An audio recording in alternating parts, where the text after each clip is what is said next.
Sorry. I'm joking. What's up, guys? I'm back. Hello, anime in the back. Might have to turn it down a little bit. Don't want any copyright infringement going on here. Get demonetized. Don't want that because I'm barely getting monetized. But hold up. Got another paranormal discussion for today. So hopefully people will like it. If not, you. I'm joking. I'm kidding. If not, then I have some other ones uh, for this week. Um, but let me switch this chat filter. So I usually always forget. So let me do it a priori to the discussion. But if people have been looking, uh, I already set up a topic, which is mysterious places of the unknown, and where are they? So that will be the topic. People are free to diverge from the topic if they want to drop a super chat or a super sticker. And there's another way you can support content creators now. So people may know of the super chat and the super sticker. That will be, I believe, at the bottom of your screen. I only see at the top of my screen when I receive any of these supers. But there's a new thing that has been added to vertical live streams, as this is. So I think this is only available in vertical live streams, uh, which are gifts. You can send gifts to your content creators, as myself, and it'll be like an animated short or animated GIF. I don't want to get into debate of whether you pronounce it GIF or GIF. I don't even know. I had this debate with a with a ex girlfriend like 11 years ago, and she works in graphic design and programming stuff like that. And she said it is. I forgot which way I pronounced it. She said technically that's right, but I don't like it, so I want to pronounce it the other way. What's up, Snapshot? What's going on, man? He said, "Hey, how you doing?" I'm doing all right. Just feeling lazy today because it's gets late. I mean, it gets dark early and it's cold out, so just makes you feel lazy. Um, so again, so the topic for tonight, and if I ignore a question, it's because you're not sticking to my topic, poke stars. So if anyone wants to talk about something not relevant to the topic, drop a super sticker, or you can put your question in a super chat, or you could drop a GIF, which is going to be like an animated little thing that pops up on the screen for everyone to see. I haven't seen those yet, so I actually am curious what those look like. But anyway, so the topic du jour is because I've been sticking to my paranormal topics for the past 3 weeks. So this one is on mysterious places of the unknown, and whether they, whether they're real. Of course, some of them are real.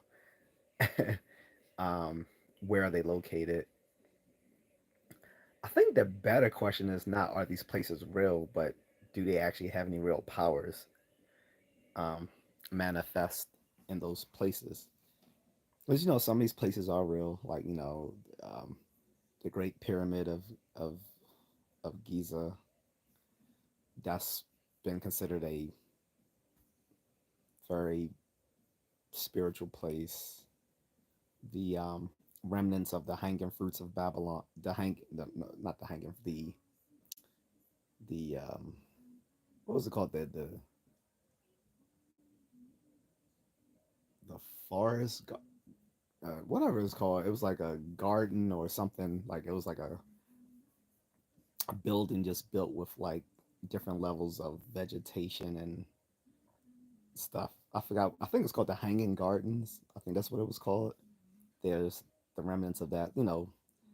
Parts of the seven wonders of the world. Most of them don't exist anymore.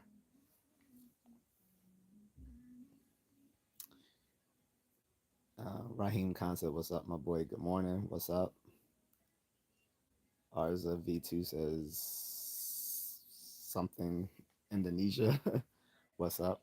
I'm gonna put on my glasses because my screen is looking fuzzy, and I don't feel like squinting to read people's comments, especially if they have non English names.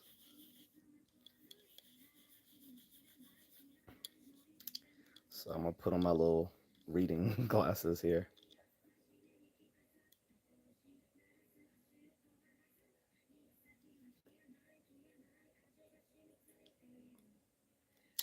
Give me a second. Okay, that's a little better. So obviously, some of these mysterious places don't exist though, or don't exist anymore, and then some do exist. But then the question about all of them is, do any of them have any powers in these places? So there's one of the most famous places, the Bermuda Triangle. Obviously, that geographic location exists. Bermuda, the country and island exists, and so does the little nautical area that's considered the Bermuda Triangle. Catnap L Guy says, "Have a good day." Thank you, Catnap. So, um, I guess there's a bunch of mysterious places. Um, Machu Picchu, which is, I believe, in Peru. It's on my bucket list. I just haven't gone there.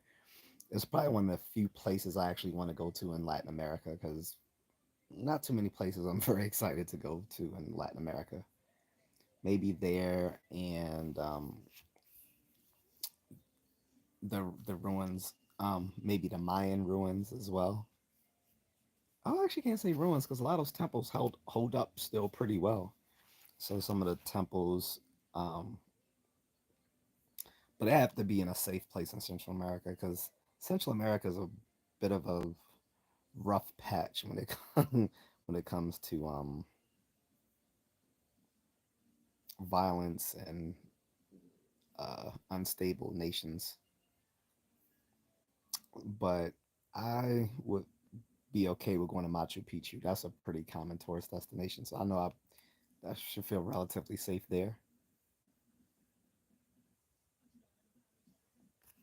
But mm, Machu Picchu is a probably a one of those so-called mysterious places. Um, Obviously, the Stonehenge, and actually, there's more than one Stonehenge. People just know about the most common one, but there's different sorts of Druid relics um, all over the UK, and I think in other parts of Northern Europe as well. You see some of these similar Druid relics. But of course, I think the most famous is Stonehenge, so that would be another place where you might talk about mysterious places. Um, Not seeing much comment here. Let me check my chat filters. Make sure I'm getting everything.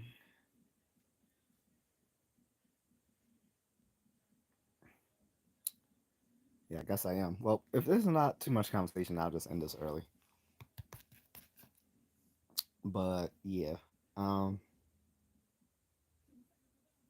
what's some other mysterious place? I mean, well, you have you know, the wall, you know, the wall of China. I haven't heard anything mysterious connected to it other than maybe the people who died building it over a few centuries. Um, the so-called hidden city in Beijing. That's another spot. Uh, Maybe you guys can name some places, but I know. Just let's just start with the Bermuda Triangle. Like that's one of those places that's been rumored to have powers. Like people believe that you know lots of aircraft and boats went missing in that area, and I'm not sure that's true when you look at the stats. If a lot of people have gone missing flying or sailing to the Bermuda Triangle. Forrest, then why don't you say get a new glasses and a haircut, pal? Mm, why don't you get a new mother? Because we've already used her up too. I mean, we just passed the bitch around. She's getting nothing but BBC every day, straight up BBC every day, full of cream pies. Might as well look like a chocolate cupcake when she's done. How about that for a stand?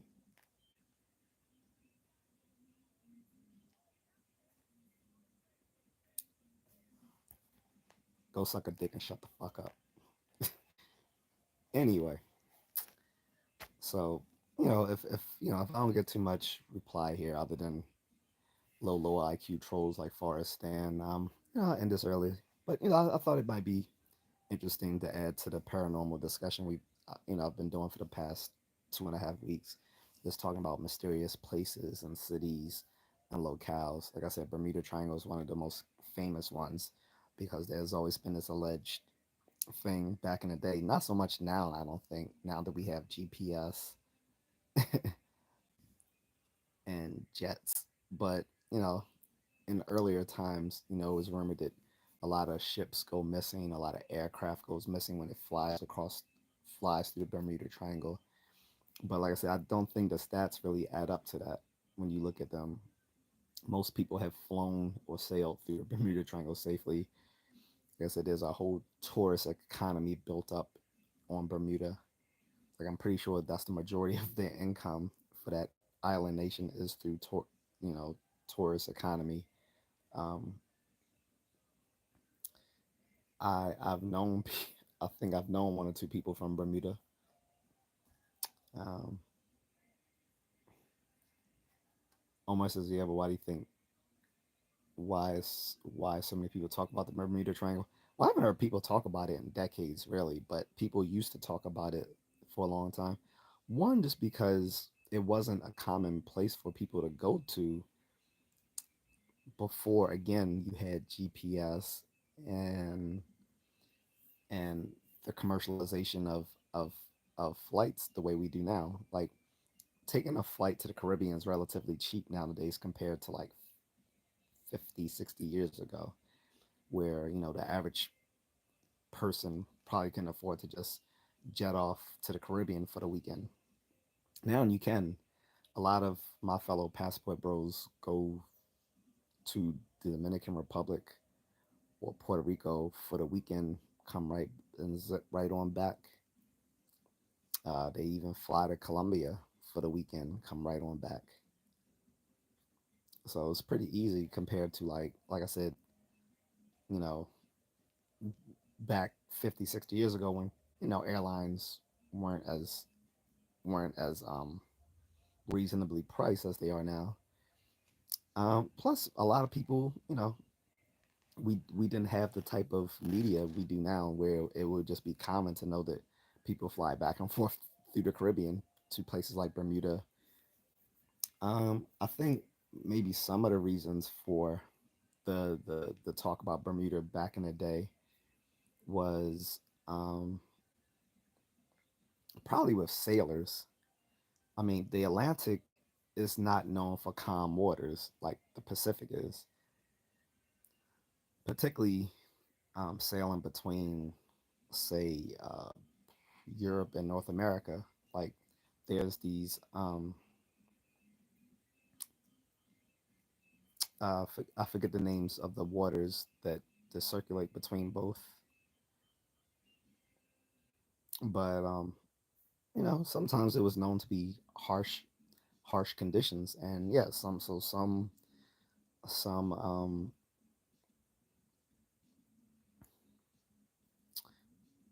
vessels may have not gone well through the Caribbean. But obviously, like I said, I doubt it's a curse. Like, that was the whole thing, that there was a curse to the Bermuda Triangle. But I mean, Christopher Columbus and all of them explored Bermuda, so I just disagree.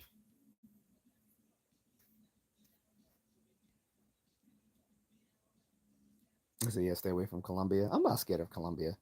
The only danger in Colombia is that these guys go messing with these whores. Or I'm sorry, I should say pay for play women. No, I'm just gonna say whores. I'm not gonna sugarcoat it.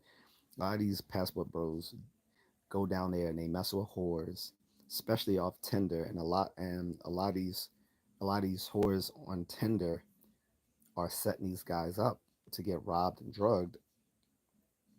But if that's kind of their fault, like if you mess with low value women, expect low value results.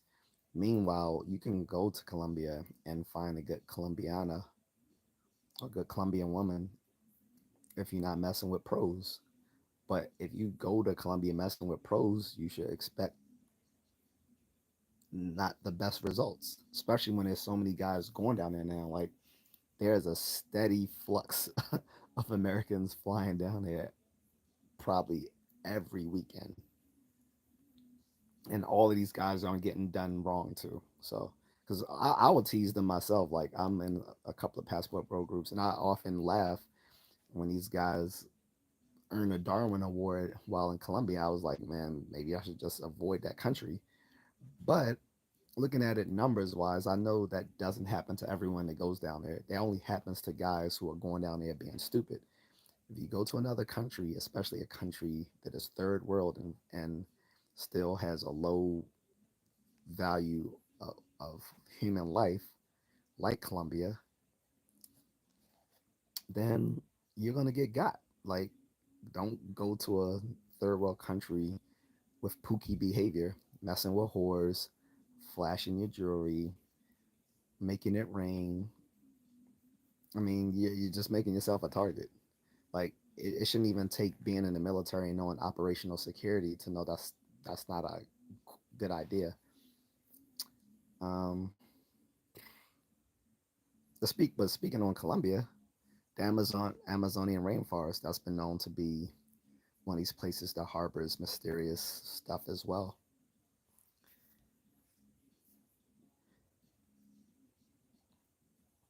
Cherry the Boom says, I don't believe in aliens because they haven't cured anything and waste of time.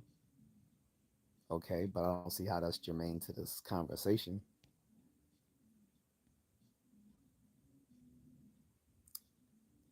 Um, but yeah, so like I said, Bermuda Triangle. We can talk about. Um, Here's another one, a really contentious one, and I get so much back and forth with other people about it. Is Atlantis? Omar, you keep respectfully, brother. Every time you come into a live stream, you try to change the narrative of my topics. I'm not changing my topic unless you drop a super sticker or a super chat. I have specific topics unless I'm saying on a specific day, this is Ask Me Anything Day. On Ask Me Anything Day, you can ask me topic, any sort of random question. This is not that day.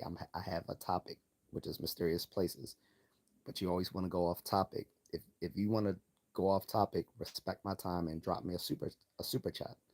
Otherwise, I'm not going to keep answering questions that aren't germane to the conversation. I gave you one with the Colombia thing, but I'm not going to keep going off topic, brother. Sorry.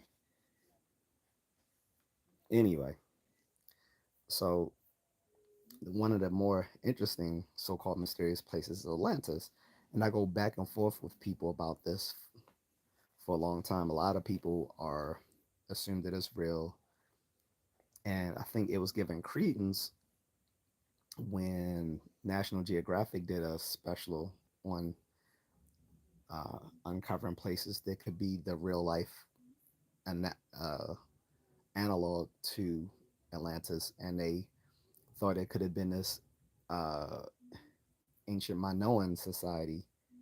The Minoans were the people who existed before the who existed in ancient Greece before the Hellenistic Greek people, and would have been on islands like I think Santorini, which is in I think modern day Greece or Macedonia, one of those places. And they thought that maybe those islands, the early Minoan society, would have been the analog to Atlantis. And then, other people have had all sorts of ideas about Atlantis. Some said it was actually in North America. Some people said it was somewhere in the middle of the Atlantic Ocean. Um, Others said it might have been part of one of the ancient supercontinents, um, stuff like that.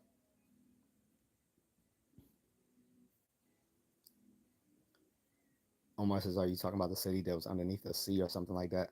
Yeah, sort of. So that's what I'm getting to, which is there are all these people trying. There's been people for literally centuries trying to uncover where Atlantis was, but the fact of the matter is the original story of Atlantis came from the philosopher Plato, and in his story, the story of Atlantis takes place like about three, I'm gonna guess about 300 years before his time. So, but it wasn't meant to be a historic retelling. It was actually just a uh, a moral fable or a homily, because first and foremost, like Plato talked a lot about moral philosophy. His story of Atlantis wasn't a historical tale. It was a telling of moral failings. It was the whole point of his story of Atlantis was to talk about the doom of Atlantis was caused by um, there being a corrupt society, which led to its failing. That was the whole point of the telling of Atlantis by Plato, who was the original inventor of of the whole city. It was not a real place. He did not get this from some analog of a real place that existed in his time or prior to him knowing. Besides that, he lived in ancient Greece in BCE or before Common Era. Some might call it before Christ, but scientific nomenclature is BCE, before Common Era. He lived so 300. He would have had no idea what society would have been like 300 years before him. And if you doubt me, recall the fact that writing hadn't been even invented that long ago, and his own Socrates' own teacher, mentor, Socrates himself disdained writing because he, which shows how long ago this was. Socrates disdained writing because he believed that writing would cause people to not be able to use their natural um, memory capabilities anymore, which is just insane. But it just shows how our gripes about technology has existed for like over 2000 for like 2500 years now, like griping about and the doom of the doom of civilization by the oncoming of new technology, where we're talking about social media, smartphones, internet, TV, radio, telephone. You can keep going on and on, all the way back to Socrates when he was fearful of writing taking away people's ability to learn and memorize things, because they would just write things down and not store it in memory. But being as such, since writing wasn't that common before Socrates, I'm pretty sure no one would have had a historic recollection of something that happened 200-300 years prior to when they lived in that in that very era. So it was no way Plato was just talking about a place that he actually knew of or heard of. Rather, again, literally made up the whole story of Atlantis to talk about a doomed society, um, and how, you know, he he offered his own ideas on what the perfect society would be. Um, it wasn't Atlantis. um, Almost as well, writing was considered some type of bad thing. That's incredible. Well, according to Socrates, but again, you gotta remember he's talking about this literally 2,500 years ago, which just shows how human society hasn't is still pretty short compared to the longevity of how long the Earth has been around. And we've only had this, civilization for a little over 6,000 years, whereas the Earth itself is 4.6 billion years old, and life has been on this planet at least 3.8 billion years ago. So yeah. um, in any case, so there's Atlantis, but like I said, there's still people who believe that there's an actual real life analog to it. Like I said, uh, one of the places they were seen as the most credible was, like I said, somewhere around Santorini or those other uh, ancient islands in the Greek Isles that were ancient Minoan societies before the Hellenistic Greek civilization took over. Because you still see the markings of Minoan culture and society and art and relics and artifacts in that part of the world, and it also shows that there may have been like maybe some volcanic eruptions similar to what happened to um, the the the Romans of that lived in Mount Vesuvius, how they met their ends. They're thinking that maybe something similar happened in the early Minoan civilization of ancient Greece. That maybe there was some volcanic activity and earthquakes or whatever that may have destroyed that society, which may have been passed on through the word of mouth to the Hellenistic Greeks 200, 300 years later. They got written down and called Atlantis.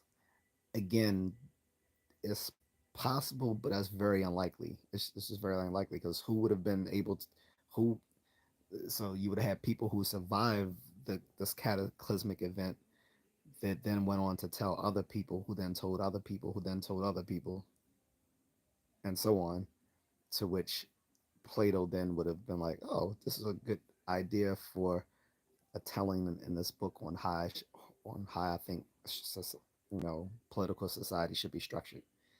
Uh, Again, it's possible, but I don't find it very likely. Like, but at least that would actually fit. At least that would, I would say, at least that would be plausible. But some of these other ideas about Atlantis just aren't plausible. Like I said, some people believe it was like a whole island, like a large island, or even a whole continent in the middle of the Atlantic Ocean that got swallowed up in ancient times. There's just no evidence for that. Other people believe they could have been somewhere in modern day Europe or in modern day South America. Again, there's no evidence for that. I think the most outrageous one was that it was actually somewhere actually in the in the in Antarctica. Like, come on, really? In Antarctica?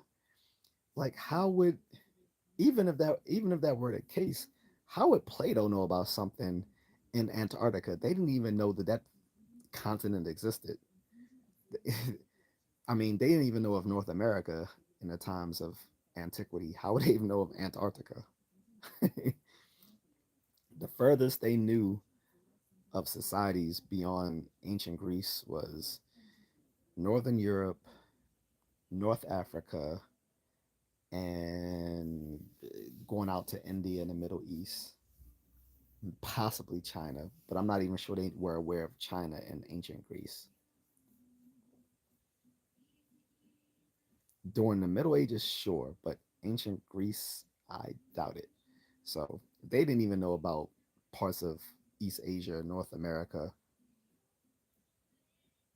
um, the most northernmost parts of the Arctic, nor most of Africa. How the hell would they have known that of Antarctica? So that has to be the most wildest. That has to be the most wild version of thinking where ancient Atlantis could have been. So I'm gonna move on to another mysterious place. Um, so I mentioned Bermuda Triangle. I mentioned Atlantis. What's another one, guys? Um, and this don't just these don't all have to be cities and stuff as well. These can be like military, like um, most people are familiar with the whole idea of uh, since someone mentioned aliens earlier, we can go there with the the alleged attempt that the U.S. government has suppressing knowledge about aliens and been hiding them in their secret bunkers over in Rot and Ros Roswell, New Mexico. Like, mm, I don't think so.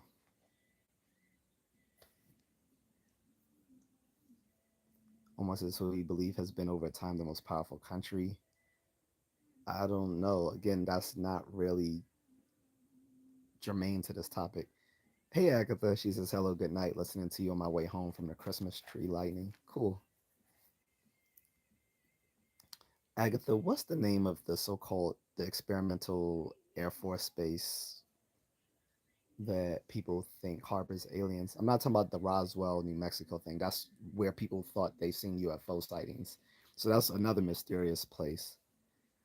Is that people claim that and so Roswell has a huge tourist industry too. A bunch of people, a lot of kooks, and just people interested in that sort of stuff that visit Roswell every year. Looking at all the little alien kitsch out there.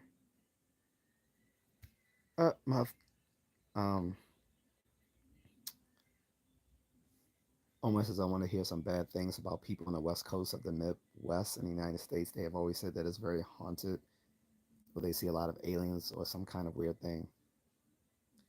Oh, he said on the west coast or the Midwest. They always said that it's very. Uh, what specific regions are you talking about?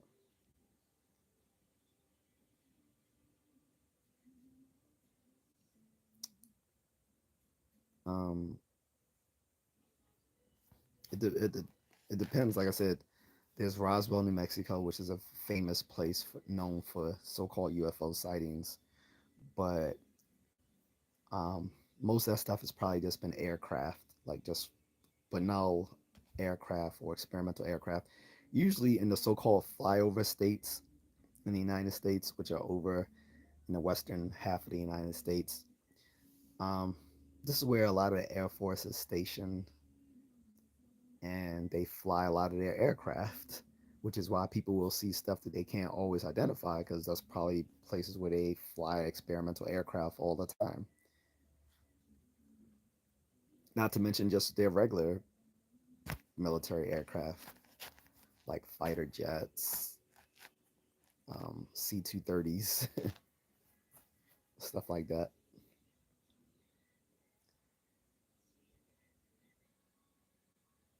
Omar says, have you ever heard of the Philadelphia experiment done by the military where they said that they made the ship disappear, become invisible? Yes, I've heard of the Philadelphia experiment. Um, Not really. But I mean, that's kind of something different than what we were talking about as far as mysterious places. That was probably a better topic last week when I talked about aliens, and I had expected more conversation on that, but again, people always like to come in and talk about what they want to talk about instead of the actual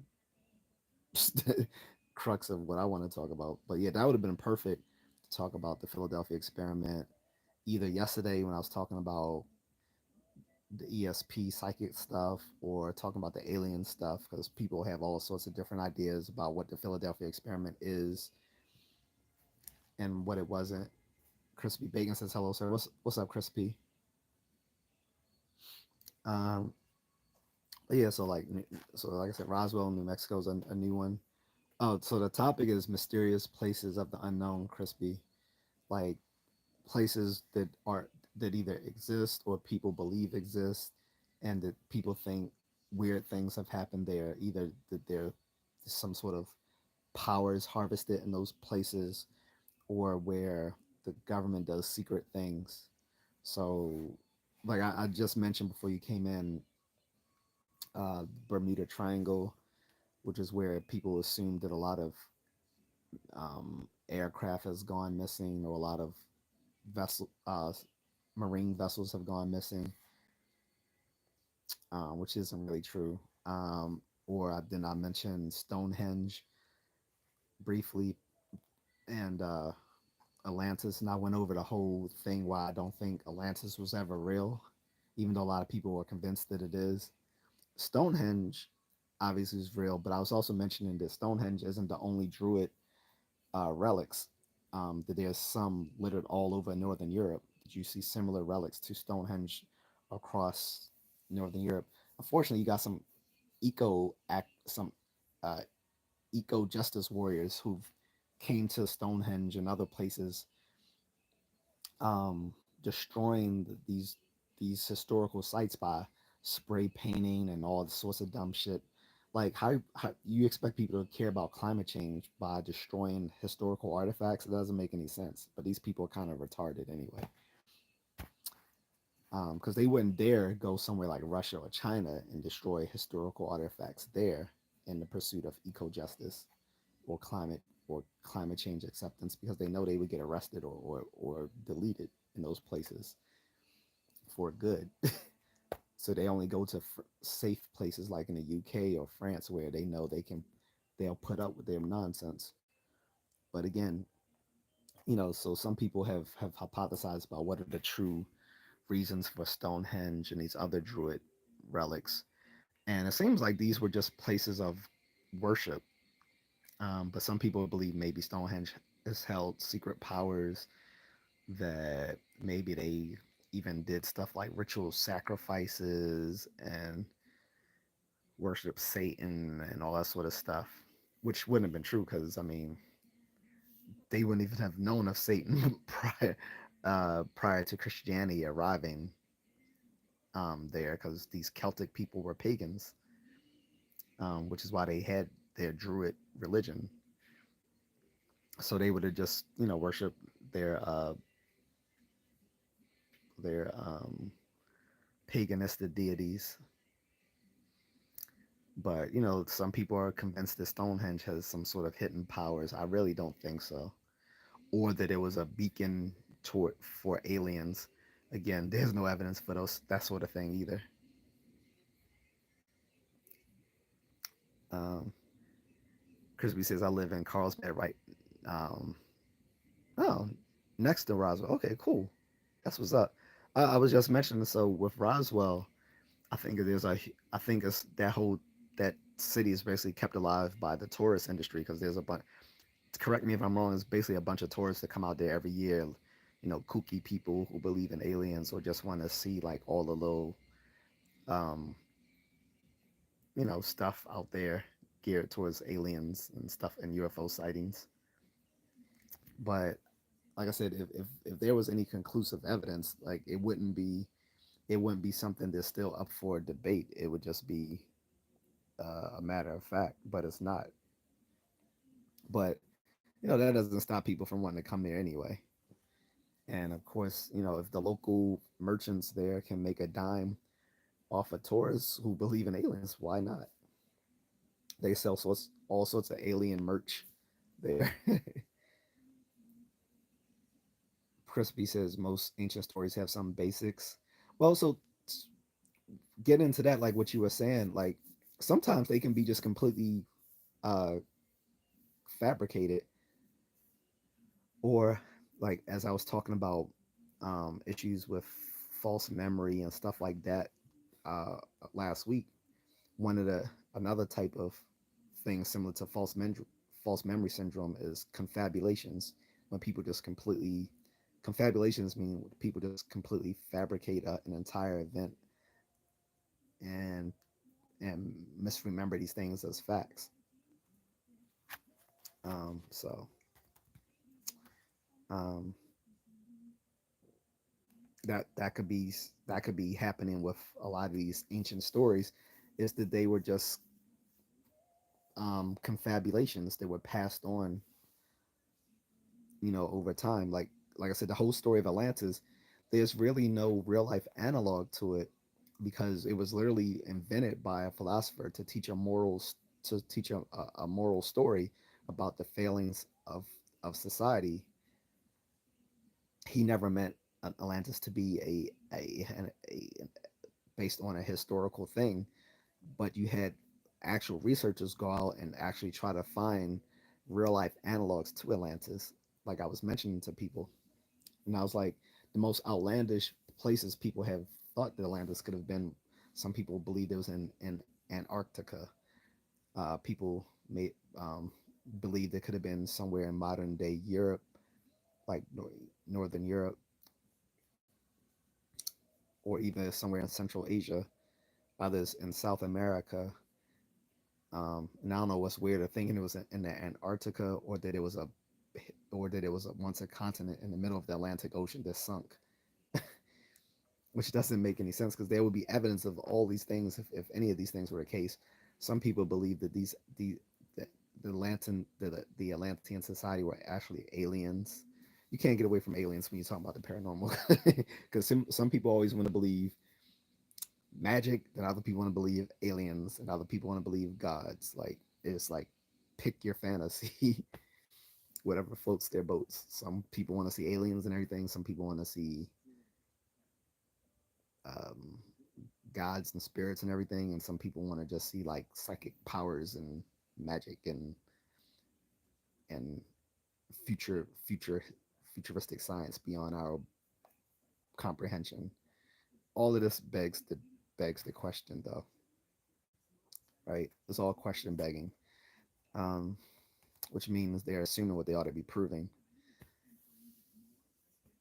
But the most realistic analog that they had for Atlantis was, again, National Geographic went out and did a docu series on these people that uh, were studying ancient Minoan society, and they found there was an ancient Minoan society in the Greek Isles and like Santorini, Greece, and thought that this ancient Minoan society could have been doomed through some like um, cataclysmic events, like through volcanoes or something like that, and that could have been a historical analog to Atlantis that might have been passed down through word of mouth in ancient Greece onto the Hellenistic Greeks, to which Plato would have scribbled down in his books.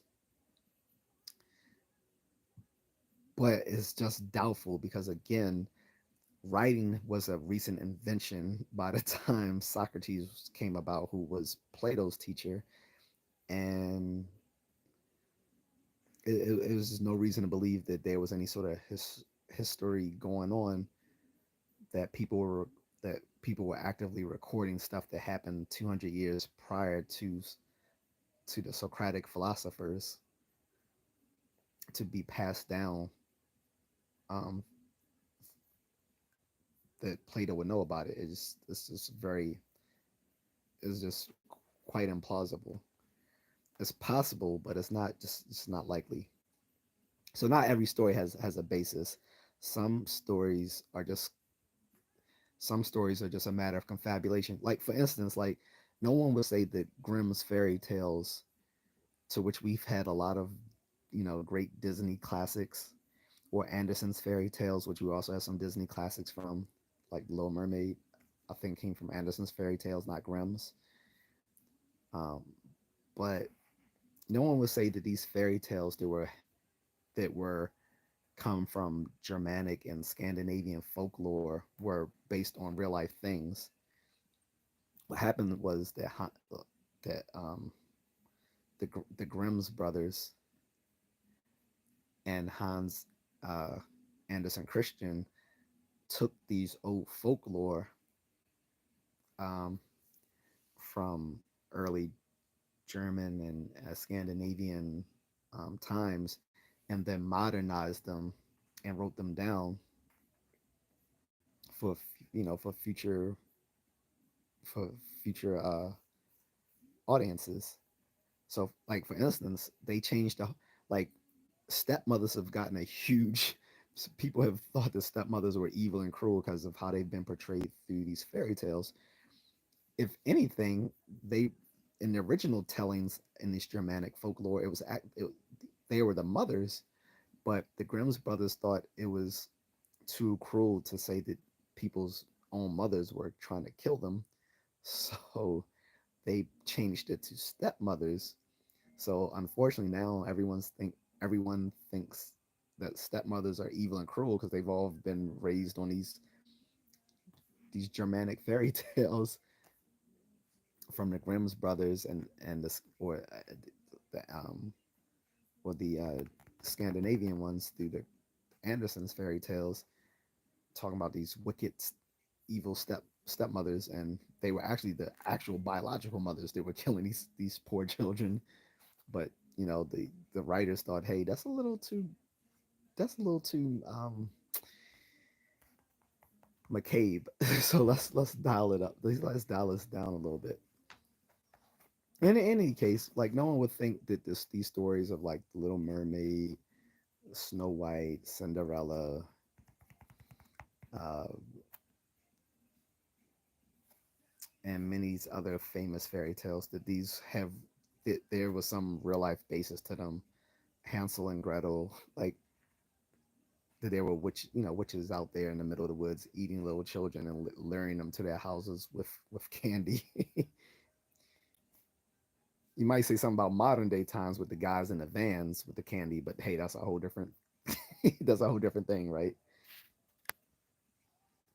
Um, but anyway, getting back to the subject, Omar says, "Well, I'm going to tell you this: I lived in a haunted house and know it was haunted." I mean, if you might have believed it was haunted, what, so haunted houses fits mysterious places that unknown, Omar. Thank you for actually sticking to the subject this time. But what makes you think that the place you lived in was haunted? Like what made it haunted? Like what happened in the house to say that it was haunted? That's I think everyone would be curious for you to answer that one. Crispy says interesting how it was made though. He's I used to live in Carlsbad in high school. Okay. Agnes says, "Do you have you ever heard about Fort Mountain in Georgia?" Where's Fort Mountain? I've heard of Fort Gordon, where I trained, in which is outside. Fort Gordon is like right is adjacent to Augusta, Georgia, but I haven't heard of Fort Mountain. Crispy says, "I believe Plato said the story was passed down by the Egyptians." Mm-mm. Trust me, I have these stories. Plus, I've taken ancient Greek philosophy. He didn't claim it was passed down through the Egyptians. At the time, actually, by the time Plato was around, Greeks had already been living in Egypt, which was the Ptolemaic dynasty. The Ptolemaic, of course, the Ptolemaic dynasty ended in Cleopatra. She was the last of the line of the Ptolemaic rulers of Egypt before Rome took over. Um, and of course, it started with Ptolemy the First. Ptolemy the First was one of uh, the generals of uh, of um, what's his name, the Great, Jesus, what's what's the Macedonian ruler name? What's his name, the Great? I can't remember. You guys, you know who I'm talking about. Anyway, he, wherever he went, he established his people to rule in his stead, that became part of his Macedonian empire, which when once he died, became individual different um, kingdoms. And so Egypt, under his general Ptolemy the First, started the line of Ptolemaic rulers, which would have existed at the time when Plato would have been around. But the irony is, because in Afrocentric, so I know I'm going on a tangent, but the people who and thank you whoever left the super chat. I did not see who passed that on, but as soon as I see who that is, oh, I see Eric. What's up, Eric? Thank you, my friend. He said Ariel gets her tongue cut out in an OG fairy tale. Not only that, Eric, but you remember she dies in the original fairy tale too. Like, remember she narrowly escaped death in the cartoon, but in the original fairy tale, Eric, she dies, and then her spirit is supposed to go around doing good deeds so that she can eventually be accepted into heaven. So that's how the original fairy tale ended. But of course, that wouldn't have made for a good Disney movie, would it? That she dies, she doesn't get the prince, she actually dies, and that her spirit has to do good deeds to to um to be admitted into heaven. That's how the original Little Mermaid story ends.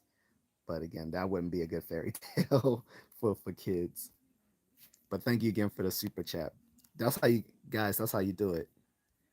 But anyway, so back to Crispy. So the irony, Crispy, is what I was trying to say is that although people like to believe that the Egyptians passed on knowledge to the Greeks, that comes from historic revisionism from uh, Afrocentric intellectuals who are basically just fabricating this whole thing. If anything, knowledge was passed on to the Egyptians from the Greeks. Like, you gotta remember, like they're in that era of the world where all these things were happening, the cradle of civilization. There was a lot of back and forth between these societies, passing on different inventions and ideas and concepts and so forth. Um, the Sumerians are the birthplace of civilization, which is in modern day Iraq. They gave us writing. Um, they gave us arithmetic. They gave us books. They even gave us the first epic novel, the Epic of Gilgamesh, which in some of the stories of the Epic of Gilgamesh made its way into the Bible, like the Noah floods. Um, the, Ancient Greece gave us things. They gave us philosophy. They gave us geometry. Um, the the Arabs gave us things like algebra. Um, Ancient China gave us paper. Um, India gave us numerals, the numeral system. Uh, Greece, I mean Egypt.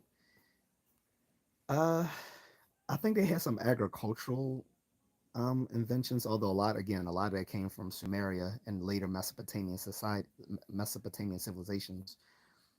But the whole idea that Greeks stole knowledge from Egypt and then claimed it as their own, that's just not that didn't actually happen. If anything, it was the reverse. When the, when the Greeks uh, conquered Egypt, they brought a lot of their society into ancient Egypt at the time.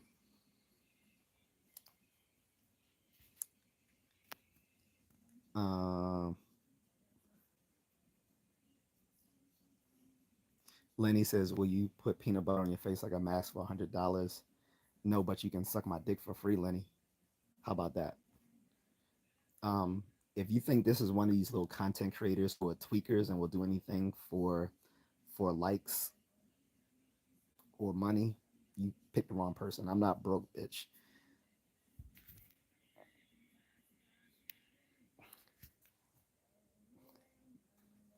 One of my degrees is worth more than your entire life. So fuck would I do something for $100 for? Bitch, please. Anyway, Crispy says, "Have you ever heard of Doggerland?" What's Doggerland? And I'm still waiting for Omar to tell me about the haunting of where he used to live.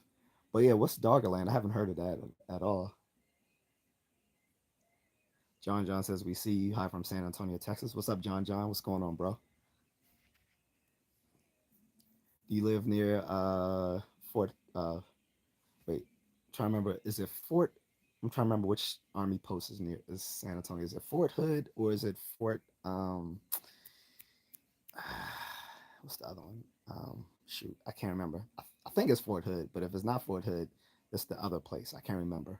So I almost went down there when I was supposed to train for my secondary MOS. Unfortunately, I got a medical discharge before I was able to. Because I was looking forward to going down there actually, because I knew a friend down there. I was hoping to link up with her back then. She's became like a I won't say a supermodel, but I guess a video vixen and like class D actress. Omar says I saw things. He's talking about the haunted house, guys. He said I saw things. I saw things disappear into the wall. I went to hear noises, like people screaming when my parents went to bed, but the noises wouldn't stop when I walked away from the door. So first of all, where? So can you say where this location was without giving us too much detail? I don't want you to tell us where you live or whatever. But if you can say like maybe the city or state that you're talking about. Um, Also, as far as you saying disappearing things into the wall, was this at nighttime? Was this during the daytime? Were you at all inebriated at the time? Were you taking any sort of medication? Were you under a lot of stress? Were you, um, um, you know, um, really tired at the time? When you're tired, it's late and it's dark. Your mind can play tricks on you. Again, I mentioned this earlier yesterday, and I talk about a phenomenon called apophenia. Apophenia is also, when we talk about scientific research, also sometimes referred to as a type 2 error or a beta error, um, which is accepting the null hypothesis when it's false, which means you are, which is another way of saying that is sometimes called a false positive, where you're making a connection to where there isn't anything, and this is where apophenia fits in, where people can kind of see patterns for things that aren't there.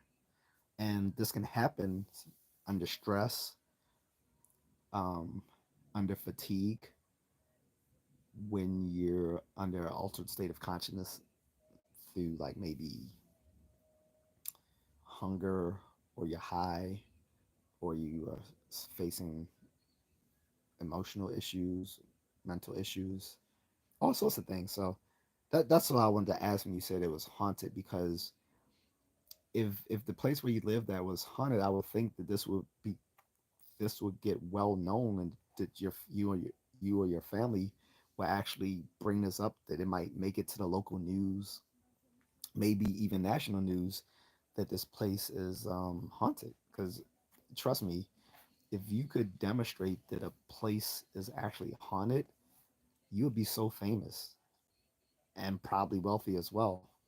You know, probably. Omar says that my grandfather, he moved into the place where we stayed, and he was haunted.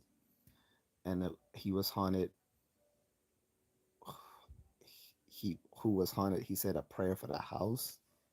Okay, again, it's kind of subjective. I'm so I'm not gonna say you didn't have that these weren't genuine experiences. That's not what I'm saying. Because I don't want you to think I'm like just writing off your experiences as fake.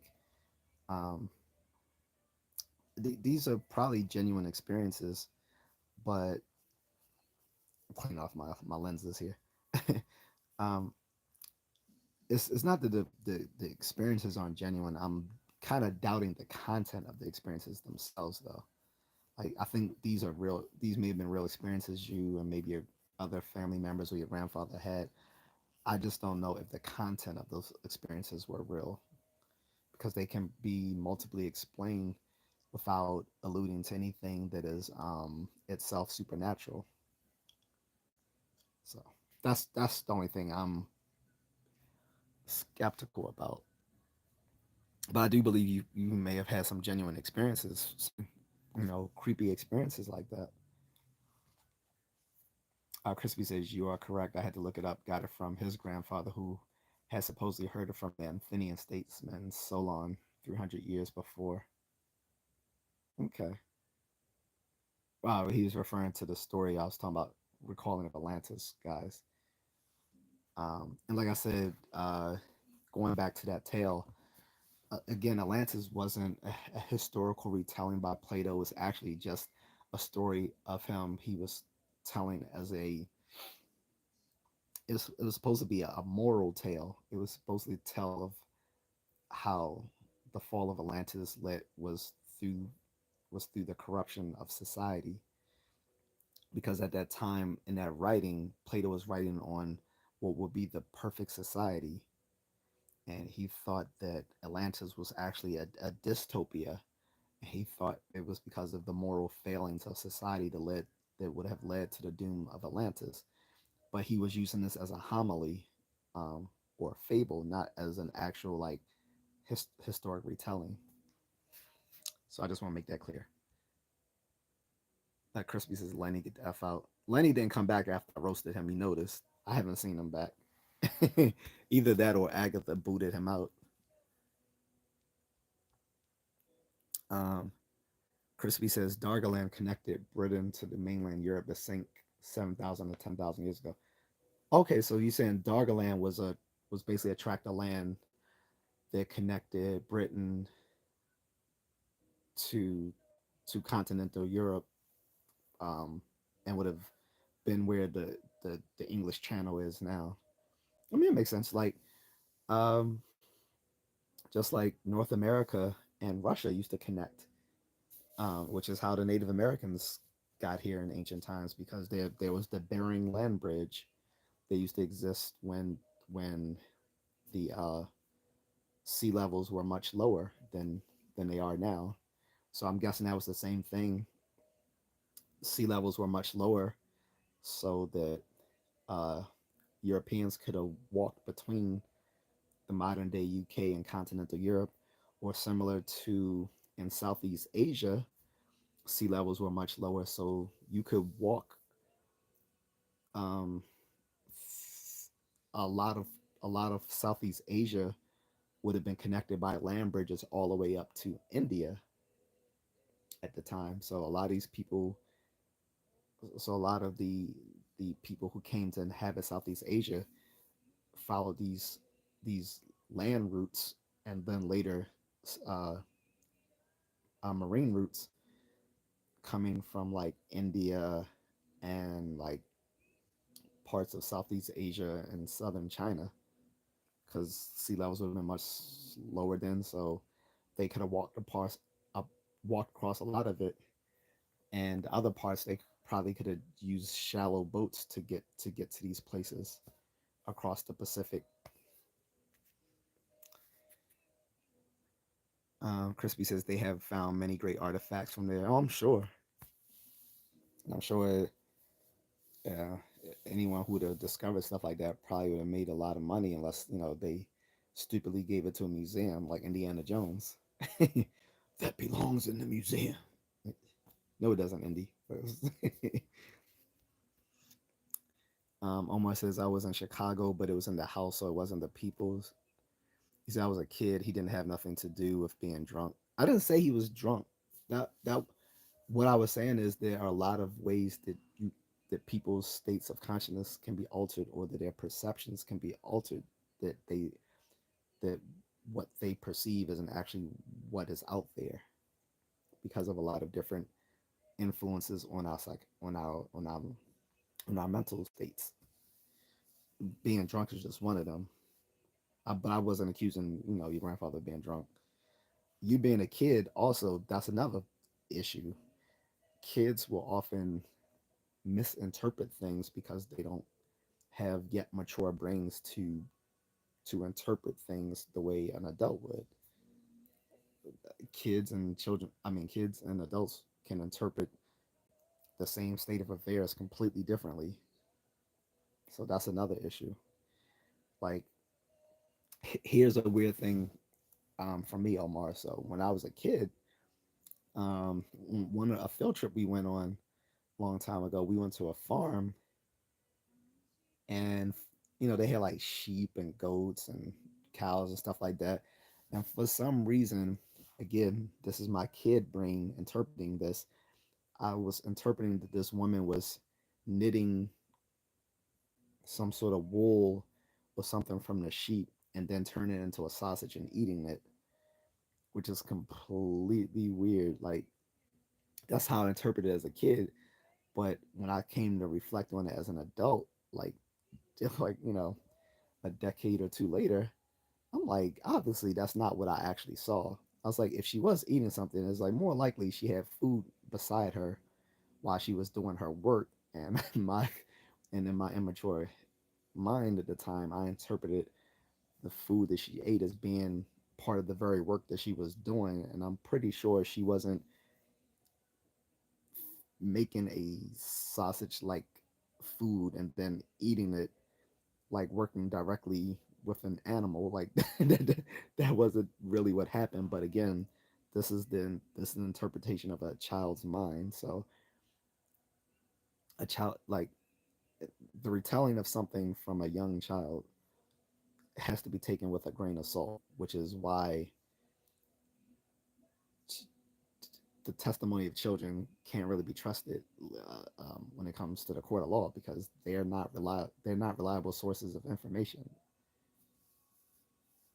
So that's just my own personal example of something weird that thought that I saw as a child, but as an adult, I know that clearly didn't happen.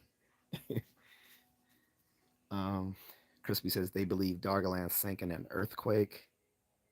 So again, I'll have to look up Dargaland. I haven't heard of it, Crispy, but I wouldn't be surprised if there was some sort of land tract that once bridged the UK with continental Europe in earlier times, when the sea levels were much lower. And I just got another super uh, chat from Eric, guys. Thank you again, Eric. He says the island of Pavaglia, I hope I'm saying that right. The island of Pavaglia in Italy is considered one of the most haunted areas in the world. Uh, it was used as a quarantine and disposal for the plague in 1776, and later a mental hospital it is forbidden to enter. Wow. So again, thank you for the super chat, Eric. So, is, so is it still forbidden to enter today? Like, you can't go there because it used to be used to house psychiatric patients, and you said the disposal of the plague. So I'm guessing that's the bubonic plague. It's weird that there was still the bubonic plague going on in the 18th century. Agatha says, "Thanks, Eric Roca, for the super chat." Yes, thank you again. That's dope. Thank you. Appreciate it a lot. So, guys, this is an interesting. I've never heard of this. The island of Pavaglia. I think I'm saying that I don't know if it's poviglia or poviglia, but yeah. So again, that makes sense that a place where it would have somewhere that would have been used for like a medical repository or to house people who are mentally ill would be then later on connected with hauntings, because think of all the bad things that would have went on that people would have seen as bad juju that happen, that can, because some people believe you can pass on the suffering of others. I mean, there was even this idea. It hasn't been accepted widely in scientific psychology, but there's this idea in pop psychology, not really scientific psychology, of inherited um, trauma. Like for instance, there's called the post-traumatic slave syndrome, which was the idea that you could pass on inherited trauma from your ancestors, but it is not very well received within scientific and cognitive psychology. Um, and then there's other ideas about inherited trauma too, but um, that could be the inspiration for hauntings. You even notice this in some of these horror movies.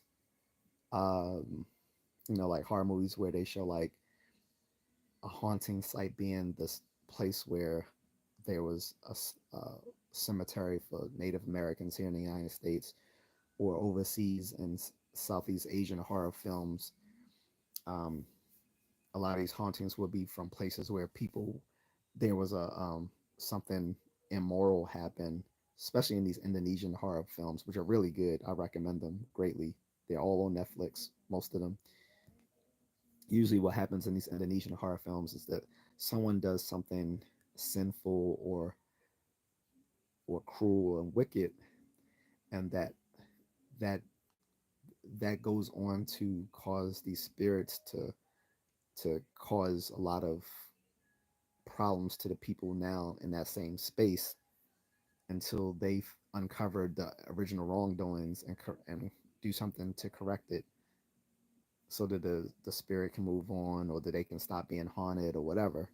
So you can obviously see how, like in this Italian island that was used to house people who were infected with the plague in the 18th century, or then used to house psychiatric people, could be a place where bad juju exists that people might think will haunt the island for time and more for time immemorial.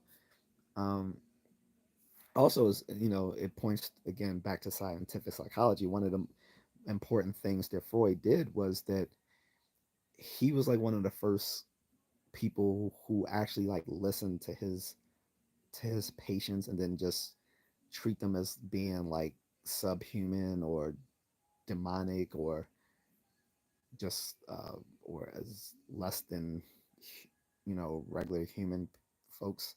I mean, because his background was in neurology, so he kind of understood that a lot of psychiatric problems had a neurobiological basis, because a lot of people don't give him that credit. That Freud understood that he was a trained neurologist, so he understood that a lot of psychiatric conditions had a neurological, that if most, if not all, psychiatric problems had a neurological basis to them. But he also, had his own theories or psychodynamic theories on how, what the psychological roots of it, how to treat it, the etiology, so forth. But he was known to be kind to his patients, which which was like a first, like in the late 19th century, because up until then, people who suffered from mental illness were treated kind of cruelly. And I can imagine on this Italian island that these mentally ill patients weren't treated very well. So I'm getting back to um, the topic. Um, but yeah, I haven't heard that the Dargaland, so I'm gonna look that up. like I said, I don't know if that was like um, that's supposed to be just like a land track that bridged that bridged the UK through the English Channel to continental Europe, or whether that was supposed to be something more general. Carrie Zilla says happy holidays. Happy holidays, Carrie. I would say Merry Christmas, but I don't know if you celebrate Christmas, so happy holidays. And guys, I have no problem with saying, Merry Christmas or anything like that. I'll respond in kind. Like if someone, whatever people celebrate or don't celebrate is all good with me. Crispy says at 16, I watched the UFO with two other people from 30 feet away. We were all completely sober. I still question what I saw, as you should. Like I said, when you're 16 is more mature, but even still, when you look at stuff in the sky, it's so tricky because, like I was telling someone last week when we were talking about aliens and stuff, like even pilots can be wrong about these things because they're not trained as meteorologists or uh, astronomers, so they can get some of these things wrong. And when you're in the sky, it's very tricky when you're looking at distance, the size of an object, the brightness of an object, the light, all these sorts of things. So you can interpret things as being bigger what they are or farther and closer than what they actually are. You can misinterpret the shape of these things depending on the angle that in which you're perceiving it. All sorts of things. So it's very tricky when it comes to UFOs.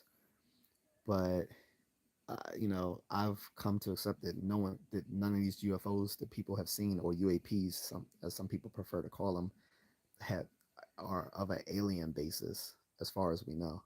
Most of them are just banal sorts of things like aircraft and meteorological phenomena, stuff like that. But there's always a possibility that it could be something else. Locust Frog says hi. What's up, Locust Frog? I don't want you to think I missed you. Crispy says question everything, especially yourself. I say yes. That that is critical thinking 101. That's guys. Uh this critical thinking 101, guys. Question everything, especially yourself. I say that's the one thing people miss. Even people who claim to think critically forget that last part, Crispy, especially yourself. In critical thinking, you should learn to assess and evaluate the claims of others, but you should also learn to assess and evaluate the claims that you yourself would uh, uh, believe as well. And if anything, especially yourself, because we're the best. If we're the best at fooling ourselves, we can fool ourselves better than other people can fool us. So you're absolutely right. Thank you. That is critical thinking 101. I couldn't have said it better myself. Eddie says you remind me of a crackhead conspiracy whip. That doesn't even make sense. A crackhead conspiracy whip? What is a conspiracy whip? That doesn't make sense. Of course, you have to say it from the anonymity of a digital device because you're too much of a bitch that you would never say it to my face because I will fuck the living bullshit, the living dog shit out of you.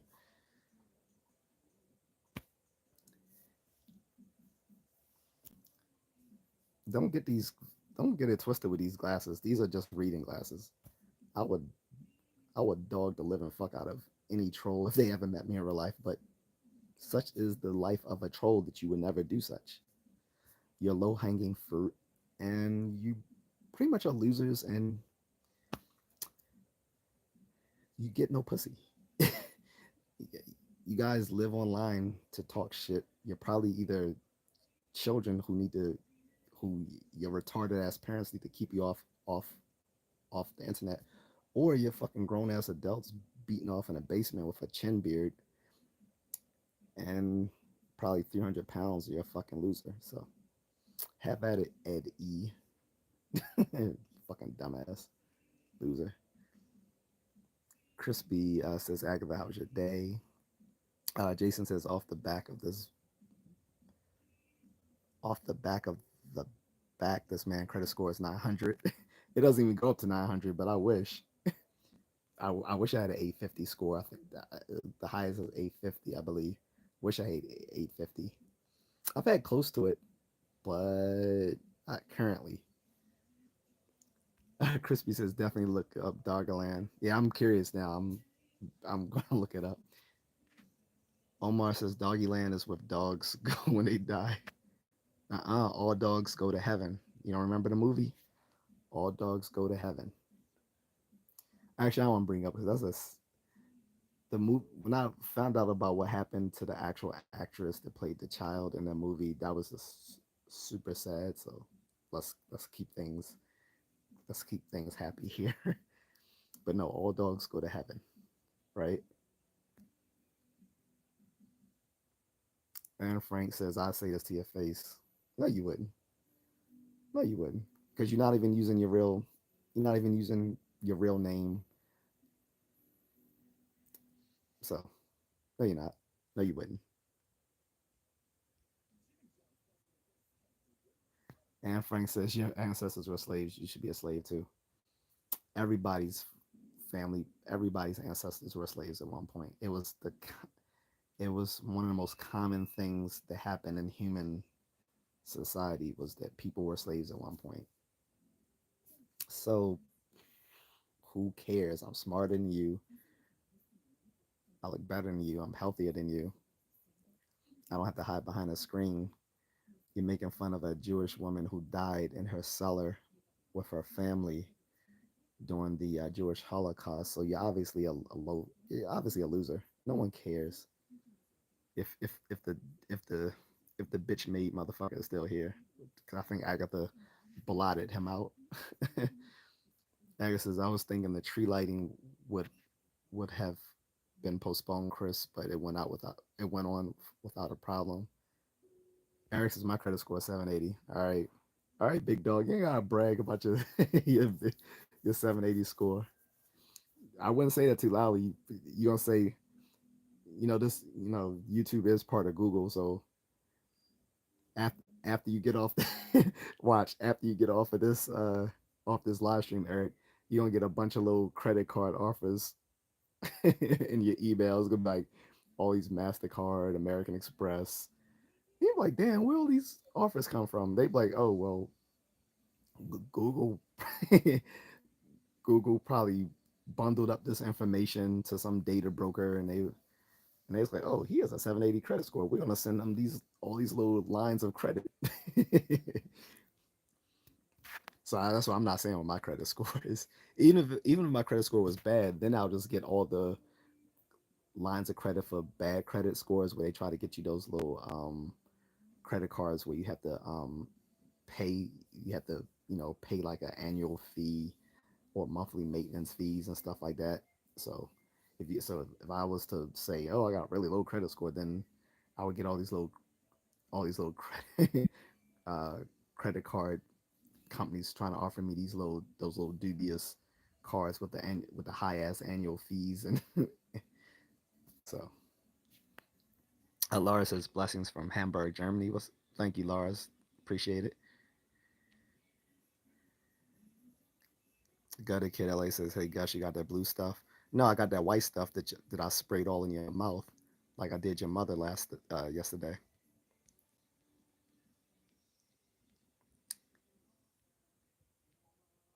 Eric says, if you think all dogs would have said, Disney really effed over the original voice actor for Peter Pan. Homeboy died broken in an abandoned building. I didn't know that. I don't even remember who the actual voice actor for Peter Pan is. Trust me, Disney has a bunch of sad stories. If you look at the history of this cinematic, stuff that's happened to people, and they're not the only ones. Um, but yeah, as far as the cartoon actor, mm, um, yeah, I don't know too much, but yeah, But I remember the All Dogs Go to Heaven. I think that was made by their competitor, um, not DreamWorks. I forgot, but they were like the main competitor to Disney back in the '80s because they were doing stuff like All Dogs Go to Heaven, and I think they also did the the Secrets of Nem. Um, but yeah, I haven't heard of what happened to the Peter Pan voice actor, but it wouldn't be surprising that a lot of these artists from back then went penniless. I mean, don't make me get started with the history of Batman, because that'll be a whole different topic for another day. But yeah, um, Laura says dogs are the better humans. I got a crazy border collie Aussie Shepherd mix. I won't go so far to say they're the better humans. That I won't go. I won't take it there because I have my issues with dogs. Or at least, well, having the way domestic dogs are can sometimes terrorize communities. Oh, this douchebag Anne Frank is still here. He said my favorite Disney movie was Song of the South. Well, my favorite Disney movie was My Dick in Your Mouth. How about that one? Did you like that Disney movie too? Did you like all 9 inches of it? Anyway, Crispy says Larry used to pay the guy. Crispy says Larry used to pay the guy who owned Lassie for the movie. They gave them the rights instead. They probably regretted that after the TV show made so much money. Mm. With Lassie, wasn't it more than one dog that played Lassie? Or am I think or am I confusing that with Mr. Ed when they had like well, I don't want to get that confused. Oh, Crispy says correction. They refused to. Oh, they refused to pay the guy who owned Lassie for the movie. They gave them the rights. Okay, gotcha.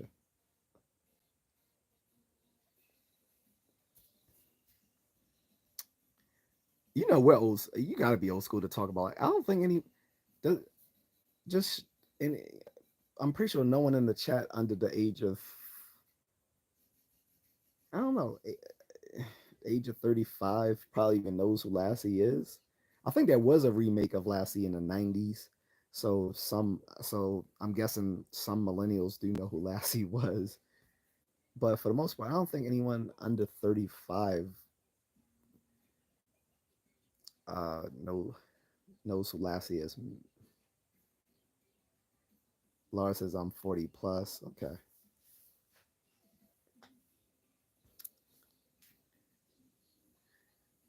Oh, then another thing is I heard the Lassie was actually a boy, even though they called her a girl in the in the TV show. I don't know if that's true. But anyway, getting back to haunted house, mysterious places, guys. We go way off track. Eric says it's crazy. Disney is trying to pretend Song of the South didn't happen. I don't think they don't pretend it didn't happen. I think they just won't release it as a Disney classic anymore. Because remember, so before Disney and all the other. Oh, Grimace is back. What's up, Grimace? McHello. Grimace, thank you by the way, because that just reminded me to find out what's the current Happy Meal. Because the last time I checked, it was the Mario Kart Happy Meal. I still want to see if those are around. So I want to get a Mario Kart toy in my Happy Meal. Crispy says 41 here. Okay, cool. That's why I said we. I was about to say I don't think anyone under 35 knows about Lassie Crispy. Yeah, you can't. I doubt it. But yeah, I don't think they trying to pretend something the stuff didn't happen. I just think they won't release it anymore because they know it's racially insensitive. Like that's why you won't even find it on Disney Plus or in a Disney Channel. But I actually went to the funny thing. The guy calling himself Anne Frank deserved it is trying to be funny. I actually saw Song of the South when it was released in the movies, not the original theatrical release, because I think the original theatrical release was in the '70s, but I saw it in the '80s. My mom actually took me to see it. At the time, I didn't realize it was so racist when they're talking about Brer Rabbit and Brer Fox, and because these stories of Brer Rabbit and Brer Fox and Fox and all that sort of stuff actually do come from old tales from from uh, from the antebellum South. You know, what they call Brer Rabbit and Brer Fox was their abbreviation of Brother Fox, Brother Rabbit, and you know they used to basically tell these sort of tales, sort of similar to the tales of uh um what's the guy something's fables, the Greek dude. um anyway, so I never realized how inherently racist it was until as an adult reflecting on it. I was like, damn, that was a racist thing. But a lot of stuff in Disney, you know, Disney had a lot of racist shit in their early movies, which is one the fun, which is why now when you see them released on Disney Plus, they give they show the they show to give the little trigger warnings now in the modern releases on Disney Plus, saying, you know, this comes from an earlier time and some of these things are culturally or racially insensitive and shouldn't be seen as something this blah blah blah blah blah, basically as a trigger warning to modern day parents showing this to their children today. But a lot of those old Disney things were the Siamese cats from Lady and the Tramp. I was I was telling a friend like many years ago. I was like, "Do you know I really thought that's what Siamese cats look like?" She's like, "Nah." I was like, "Yeah, I thought that's what I thought that's how Siamese cats look like." I said, "I thought they actually had like slanted eyes." She was like, "No." She was like, "That was just racist." I was like, "Oh, I get it now." Siamese cats, like they were saying, like they were Asian, so we are Siamese, if you please. We are Siamese, if you don't please. We like that shit was so funny and so racist. That wasn't even the funniest. The most racist one was Dumbo. So when they did the remake of the live action Dumbo, which it doesn't make sense calling a CGI movie a live action movie, because if it's mostly CGI, that's just another way of talking about computer animation. But anyway, aside from that, so the remake of Dumbo, they took out the racist crows. But I'm sorry, the racist crows were one of the best parts of the original Dumbo cartoon. They were funny as shit. They were racist as like those crows were just they were just so racist. I'm sorry. When you look at those old cartoons, I know I'm on a complete tangent here, but when you look at the old cartoons, the racism, I'm gonna say it, the racism is the funniest parts of these movies, some of these cartoons. The old Tom and Jerry cartoons, when they go into blackface when they're blown up, I die laughing. The racist stuff they did on Bugs Bunny was fun. Like they had a whole episode of them trying to track this Native American they call Super Engine Joe. That shit was hilarious. But the most racist cartoon, I think it got removed off TV after the 90s, but it used to come on prominently in the 90s, was an old Tom and Jerry episode. I think it's considered the most racist cartoon ever, but it was one of the funniest things I ever watched in my life. Was they were at a, a symphony orchestra, uh, a symphony orchestra, and the maestro uh, took a magic wand. He didn't know it was a wand as his his symphony wand or whatever. And every time he waved it, it actually produced magic things. And he was doing stuff, and like he made like rabbits jump out of a hat with blackface on, and the characters would then start singing some sort of black jive type jazz music or whatever, or singing it like they were like from like the from Africa. It was racist as hell and funny as shit. Like when I saw the I'm sorry, when I saw the white rabbits jump out of the hat in blackface, I'm out. I'm like 15 years old. I'm just bugging out. I completely crashed out. Started laughing for like 10 minutes straight. So the rabbits jumped out of the hat, and then the guy who was the singer in a symphony started doing the African stuff, and he was like, "Hoot to the nanny, hoot ha, hoot to the nanny, hoot ha, ho, hoot to the nanny, ho, hoot to the nanny." Hoot. Man, I laughed so hard. I'm serious for 10 minutes. It was the most racist shit I ever saw. But that whole cartoon was hilarious. Every racist Tom and Jerry, Bugs Bunny, even the Max Fleischer cartoons like Betty Boop and stuff like that, and Popeye had some really racist stuff going on. They were funny. I know they are too completely offensive to show today, but damn if they weren't funny. So the guy trying to offend me talking about Song of the South to bring it back to what we were just originally talking about, that doesn't offend me because I actually saw Song of the South as a child when it was released in the theaters. uh, I had a Dukes of Hazard big wheel. My very first big wheel. My second one was the Knight Rider big wheel, but my very first big wheel was the Dukes of Hazard car, and I had the toy car. I had the toy car as well. The one that came with the 3.75-inch action figures that you had to buy separately. I didn't have the action figures like with Knight Rider, the Michael Knight action figure came with it, but nothing came with the Dukes of Hazard car. I had that as a kid. I had the big wheel. I watched the TV show. I watched Song of the South in the theater. So he, the guy's trying so hard to offend me, and he's not offended me because I'm a child of the '80s. Children from the '80s just don't get offended like people do today. So that's all I wanted to say. Laura said I grew up with Lassie and Baywatch. He said, I mean Baywatch. Yeah, I got it. Um, I was never in. The funny thing is, I was never into watching Baywatch. The women were, don't get me wrong, the women were beautiful, but I never, got into the show. It just looked cheesy. I mean, at least I watched Michael Hasselhoff when he played Michael Knight on Knight Rider, though, as I was just talking about a second ago. Grandma says, I don't know. Ronald won't let me near. He said, I still cry about my wife and kids leaving me, so he tried to keep me away. Well, Grimace, if you know your history, Grimace, you know that you actually started off as a villain in McDonald Land. A lot of people don't know that about Grimace.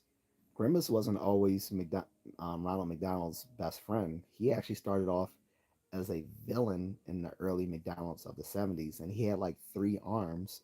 Like, I mean, I think he had like 2 or 3 arms on each side.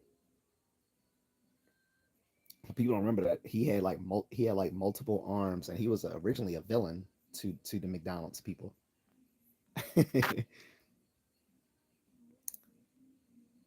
uh, Crispy says Disney is woke now. Oh, super woke.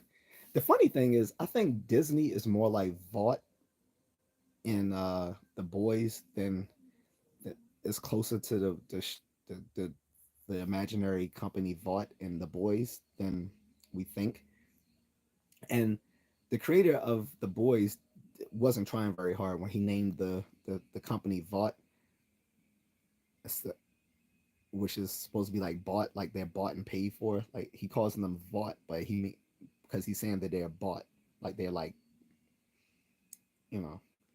But in the boys, if people know the story or watched the show or read the comics, Vought is basically like Disney. It's like Disney on steroids. If you took like Disney, Warner Media, and combined it with like I don't know, with with what Elon Musk does. If you put all those three together, that's Vought. But it's basically you can see it as like Disney or Warner Media, but just like Disney does a lot of corporate diversity of or pandering, their actual corporate structure is anything but diverse. Most of the people up top are still old white men. like in the lower rungs of the corporate structure, yes, there's a lot of diversity, and they've even been embarrassed because they were exposed by a journalist showing that they were saying that they wouldn't even hire straight white men as writers for any of their movies and TV shows. That they only want people of diversity, which doesn't make sense because if you're talking about cultural diversity, that means everyone. But when they say cultural diversity, they just mean anyone who isn't white. That's not diverse. Diverse means everyone, everything but white. That's goofy. Sorry, my live just reconnected. So if you saw a little glitch, I'm back. But yeah, Disney is woke, or I would say force woke. I don't really think they're woke because in the actual corporate society, corporate nature of it, because when you look at all the shareholders, all these are all rich old white men, but it's only in the management that they profess they have all this sort of fake cultural diversity.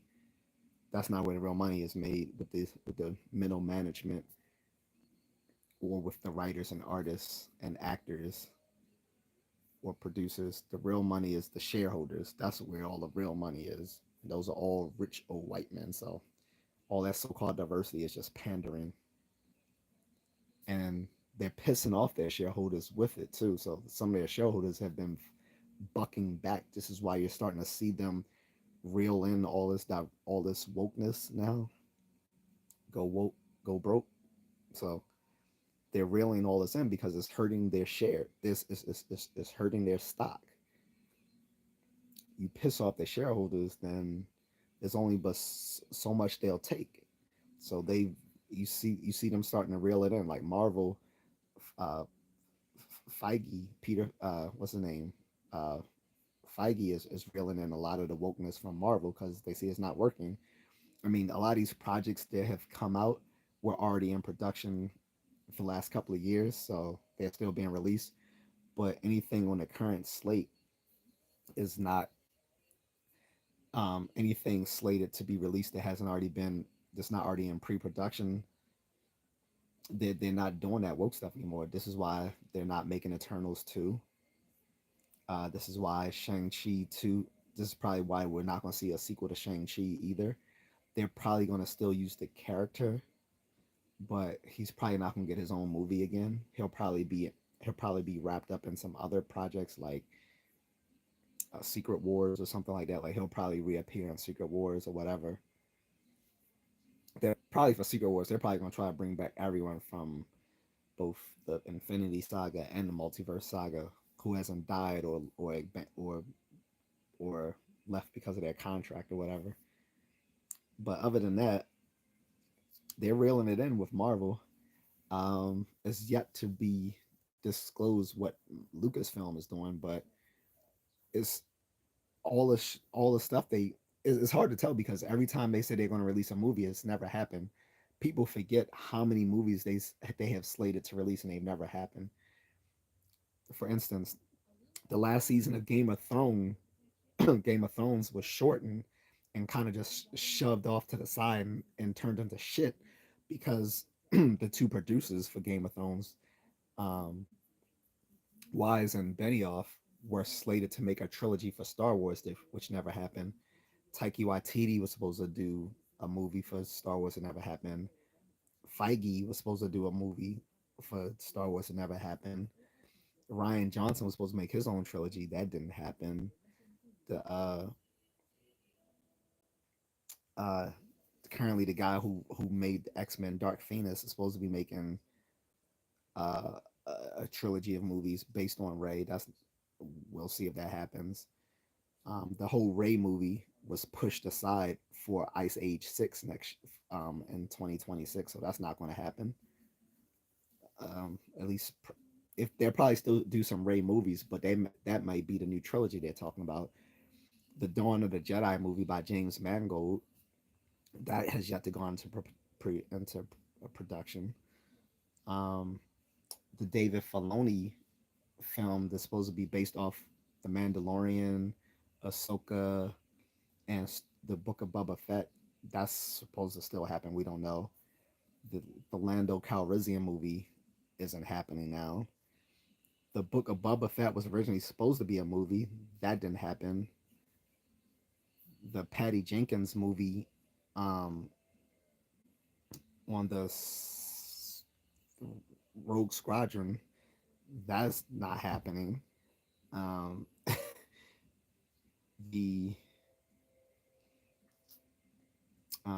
then Dave Filoni and James Mangold were also going to make us a movie together separately from the other stuff that they're making. That's probably not happening now. Um, so they keep announcing movies and nothing's been made since 2019. Um, Obi-Wan was originally supposed to be a movie. That didn't happen because they lost faith in it after the Han Solo movie tanked, so they decided to turn it into a TV show, which was a huge mistake. So we'll see. But it looks like Lucasfilm is starting to get the message that people aren't don't want to see this shit anymore.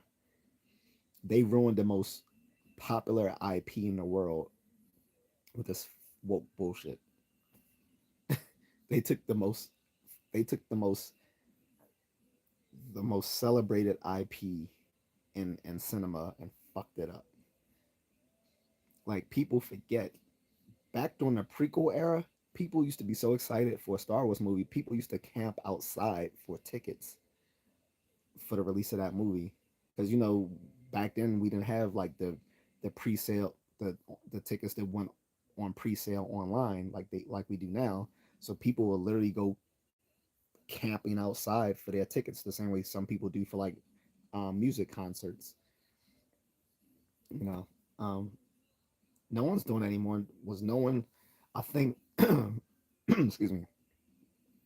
I think they may have done that for Force Awakens, but I, the after Force Awakens, there was not that sort of excitement for a Star Wars film, especially after the Last Jedi. No one was, no one's camping outside waiting for the release of these movies like they did in the '90s. Anyway, let me get back to the discussion, guys. I'm sorry for my tangent. Eric says I remember the black crows from Dumbo, and as a kid, I didn't even know it was racially charged. He said they legit. Um, he said they legit reminded me of some of my neighbors growing up. Yeah, like I said, they were so funny. Like when you're a kid, if something's funny, you don't even realize that it's offensive. And then, as when you're a teenager or even a young adult, and you realize something is racist but it's funny, it actually makes it funnier than the fact that it's just blatantly racist.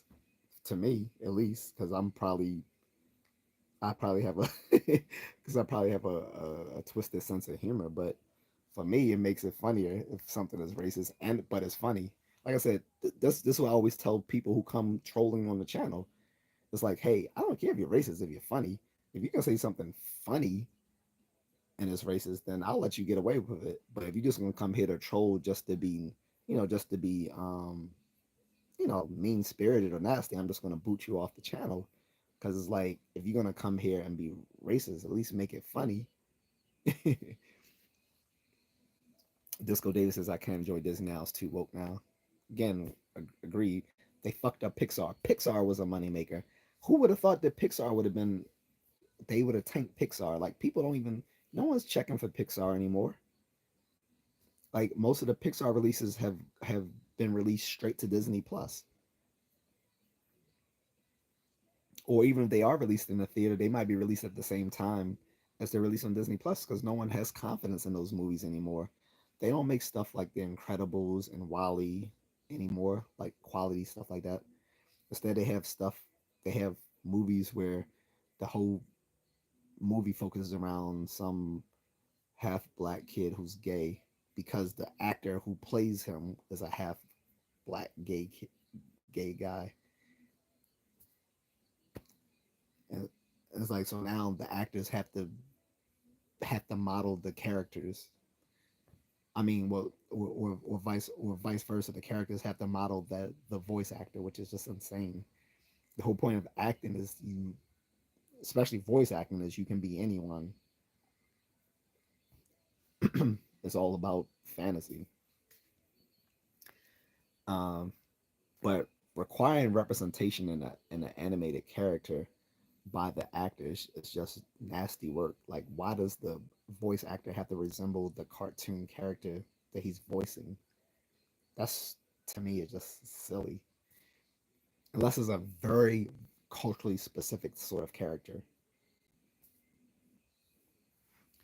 And even still, you know, Eric says the crows were the homies that helped the main character figure out his ambition. Right? Yeah, they had no. They were complete. Like, I don't know if you watched the live remake, Eric, but the crows on there is just it. No, they didn't do anything remotely relevant to the story like they did in the original cartoon. Agnes says, "Hey, you guys, I'm lost. Don't know anything you guys talking about. LOL." We were just talking about Disney. We went on a complete tangent talking about Disney, but I want to get back to the mysterious places of unknown. Crispy says, getting back to your original topic, I'm not really a spiritual person, but some places in nature just will leave people in amazement. Some people may consider that something else. True. So there are just amazing places you can visit that you don't have to be spiritual, and you don't have to have and you don't have to be a fictionally, you don't have to have a fictional prone personality to just realize the splendor of these places, right? Like, if you go to, like, you know, like the Niagara waterfalls, or you see um, the Rio Grande,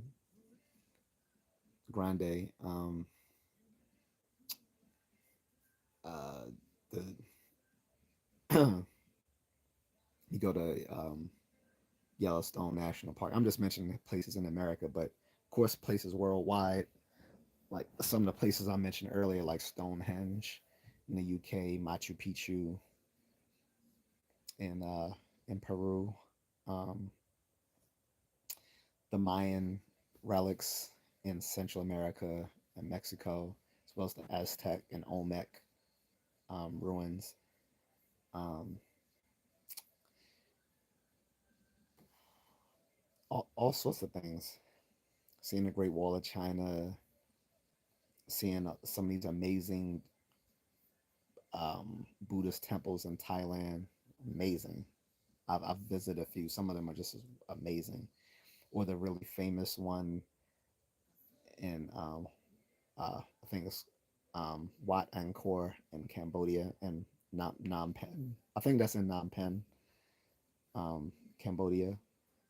Haven't been there yet, but that's definitely on the list. Um, so many amazing places. Like, some people might imbue them with some sort of spirituality, but it's not necessarily. You don't have to imbue them with spirituality to appreciate the splendor of some of these really nice places to visit. Now, some of these places do have histories that border on, the paranormal, of course, like Machu Picchu, um, Roswell, Area 51, which I was trying to remember earlier, which is just like a Air Force testing facility for a long time, I guess. Um, the little parts of Siberia, um, where they had the nuclear fallout. Now you can see life starting to come back to that area.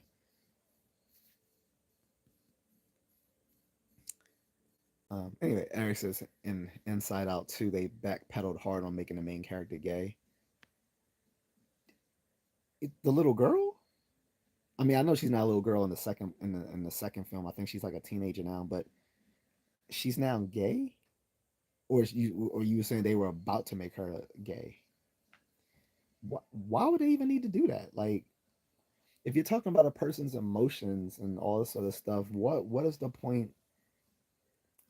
Well, I guess if they're a teenager, I guess she would be exploring her sexuality. But I heard Inside Out 2 did kind of well though, so I'm guessing the the main character wasn't lesbian after all, which is good.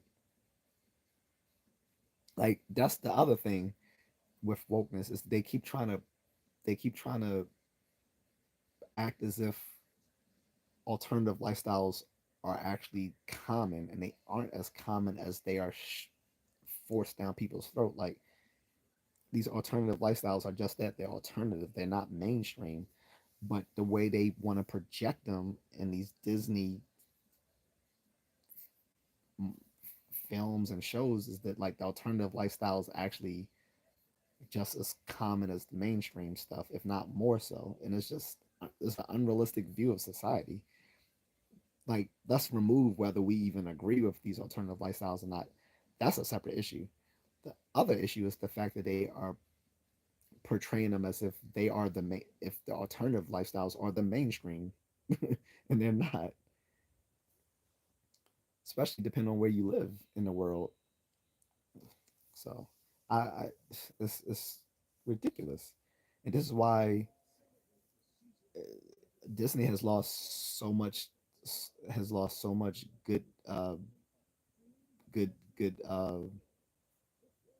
good standing with most of Middle America. Middle America was the main audience of Disney for its 100 so years that it's been around. They've lost Middle America, which was their bread and butter. Once you lose Middle America, a, a you've lost the main contingent of your audience. So, and I mean, if they're going to pander to the China as they were for the past 10 years, up until like I would say 3 years ago, they pandered so hard to China, and so the only time you saw stuff that wasn't woke or even anti woke was when they pandered to China. So much so that like they'll have a black character removed off of a film poster when it was like advertised or marketed in China. Like they would either de-emphasize the black characters or not show them at all in their trailers or in their film posters. So it just shows they don't actually care about diversity because they are more than willing to be anti woke when they're pandering to China, but then push all this woke agenda bullshit here in America, where, like I said, the actual top people aren't woke at all. It's very disingenuous.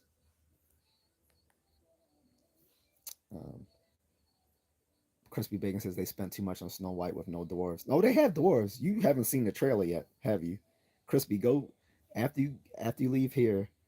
Go to the YouTube Disney. They've had the trailer up for like a few weeks, but they were trying to hide the trailer from the main audience because they know it was going to get ratioed very badly once it got leaked online. So last week, before they officially released the trailer, people had uploaded it on their own private channels before Disney officially released their the official release of the trailer. It got obliterated. First of all, the dwarves are back. So the main contention 2 years ago was that they weren't going to have dwarves because the dude that played uh,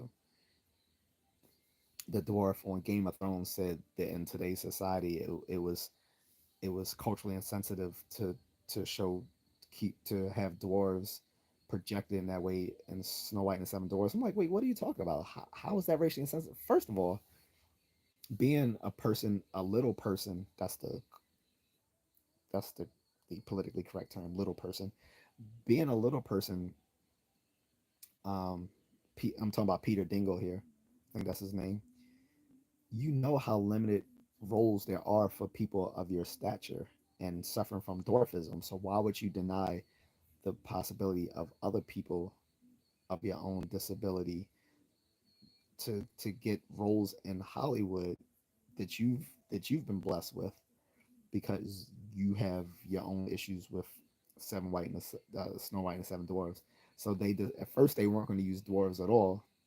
And then there was such a huge backlash to that uh, Disney reneged on that, and they brought back the dwarves, but they're CGI now, and they look ridiculous. So now they're not just in the original cartoon release.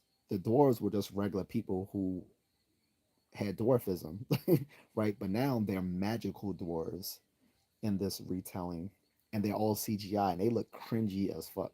Check out the trailer for anyone who hasn't seen Snow White and the Seven Dwarfs trailer. The dwarves look cringy, like uh, for again, they call these live action films, but it has so much CGI in it that it's hard to call it live action.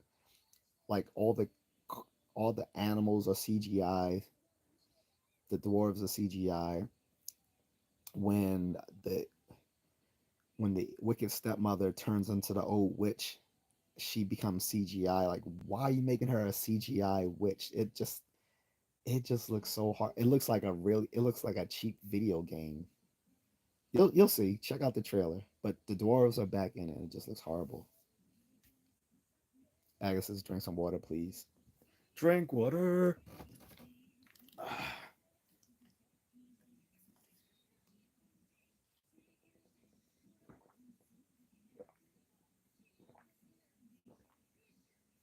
Oh, Agatha, did I tell you?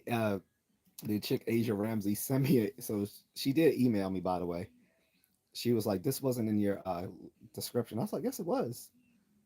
My email is linked in my description." So I was like, because it's there for business inquiries. Then she sent me a second email giving me her phone number and stuff like that. I'm like, she doesn't watch my content, does she? She doesn't realize that's not. First of all, I'm married, and I've made that abundantly clear in almost every live stream. Then also, I've also kind of made it clear what my personal preferences are in women. So even if I were single, not exactly what I'd be interested in. So, but but you were definitely right that she was hitting on me. I think either you told me that or Catherine told me that. But yeah, she literally gave me her actual phone number, wanted me to holler at her. Like, no, I don't think so.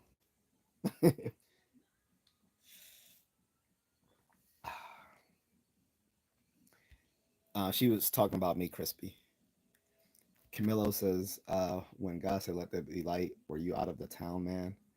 No, but your mother was, because I was fucking up at the ass at the time. So she got no sunlight at the time. She was just getting reamed up the ass the whole time where it said, God, let there be light. So she didn't receive the benefits of that blessing from the Almighty, because she was getting done to in the ass in a very devilish way. I made sure the cream pie in her ass, then in her mouth, then in her pussy.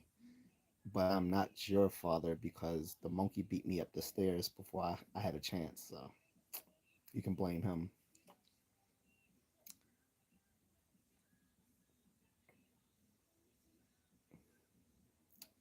Anyway, Eric says, is Lil Uzi Vert even relevant anymore? Is he still alive?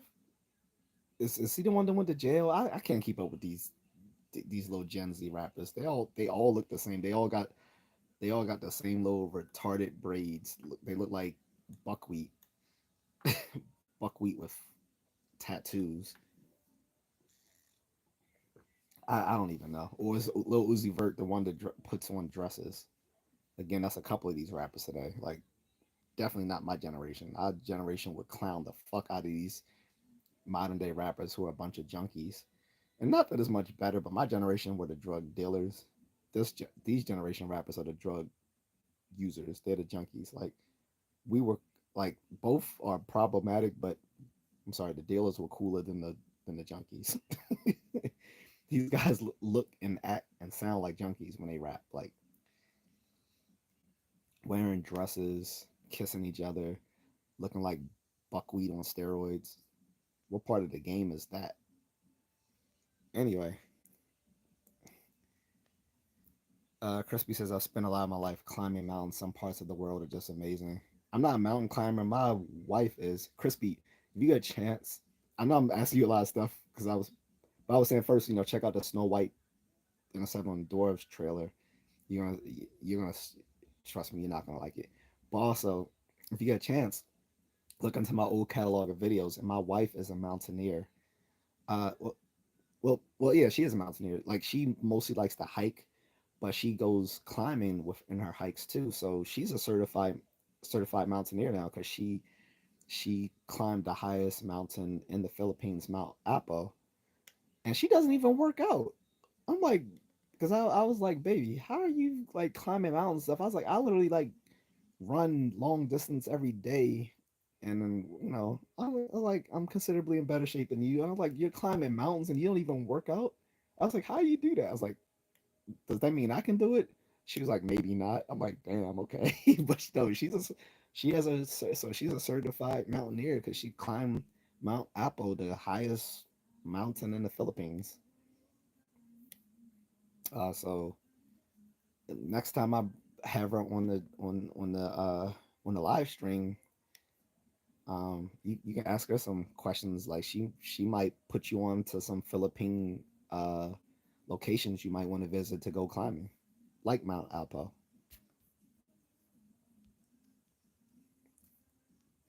Crispy says all the dwarves in Snow White were CGI except one I heard.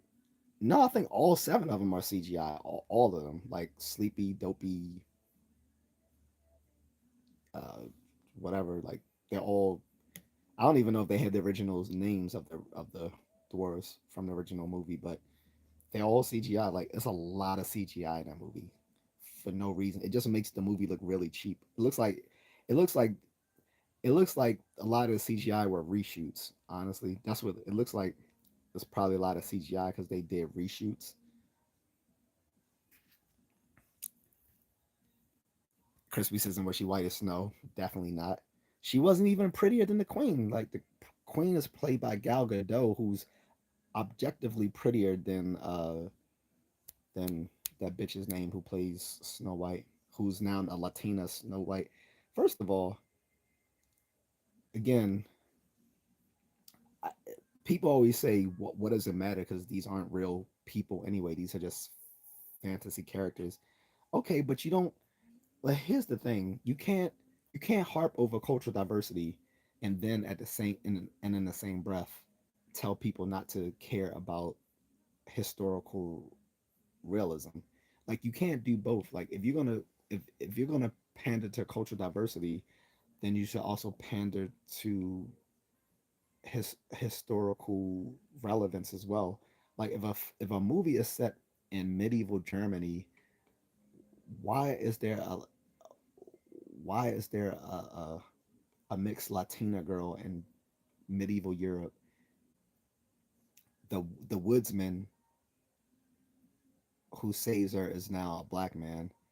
There were no black men in medieval Germany. Much Latina. Like it doesn't make any sense. I mean, if I really want to go there, even the Queen doesn't fit. Gal Gadot is Israeli, so it's like none of them fit the original the original characters who would have been all very German looking. And being in Germany, I know what Germans look like. Like no. I don't know what the prince looks like because they didn't even show the prince in the trailer. So we don't even know. So we don't know what sort of role he has. I mean, it's been hypothesized that she rescues him instead of he rescuing her at the end. So who even knows, man? And we're so far off the original topic. It's ridiculous. But yeah, Agnes said, yes, I did. Okay.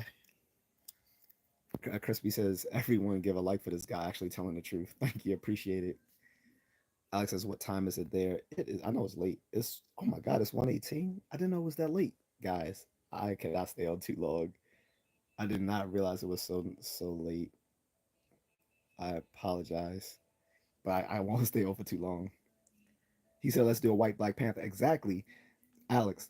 You point out the exact you point out that the logical absurdity of it. This is what we call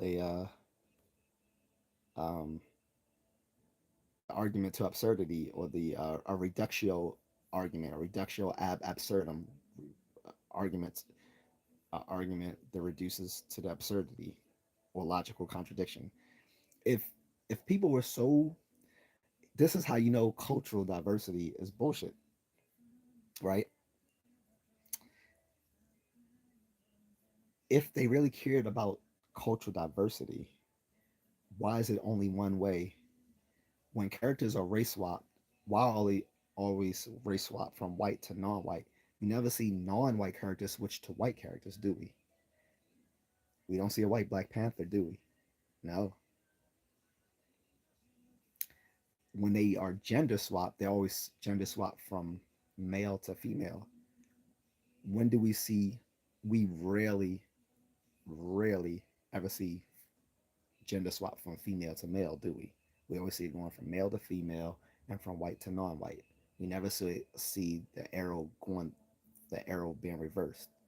This is how you know cultural diversity is BS, because if we truly cared about cultural diversity, the arrow was go the arrow would be bi-directional, wouldn't it? Because they like that. They like don't they like things being bi? But yeah, we only see things going from white to non-white. We only see things going from male to female. So it's not really about cultural diversity. It's just pandering. No, instead what they're doing is just they're pandering to ethnic minorities, and they're pandering to feminists, and they're pandering to the LGBTQ, because cultural diversity goes both ways. So you're absolutely right. Let's do a white Black Panther, right? Let's have a white Martin Luther King. Actually, they almost did that. So let me stop. They, well, no. It wasn't a white black white mother. They almost did a white. They almost did a white. Uh, what's the movie? Who's I, I know I'm gonna get my black card pulled for this, but I can't remember the name of the black woman who was the former runaway slave who freed all the slaves and brought them to the north. They almost did a movie version of her where she would have been white and played by Julia Roberts. And I shit you not, like that was actually a talk in Hollywood. I was like, are you shitting me? They would have made her white? Oh my god. That would have been such it would have been such an uproar if they did that. But of course they didn't do it, because again, they don't they don't really care about cultural diversity. They only race swap and gender swap to characters who are non-white and non-male. So, and bonus if you can make them gay. that's the triple that's the triple that's the triple beam dream right there. Non-white, female, and queer.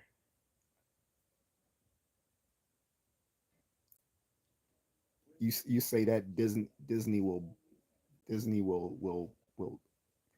you so maybe not so much now because they're trying to push back on all the wokeness, but I'm telling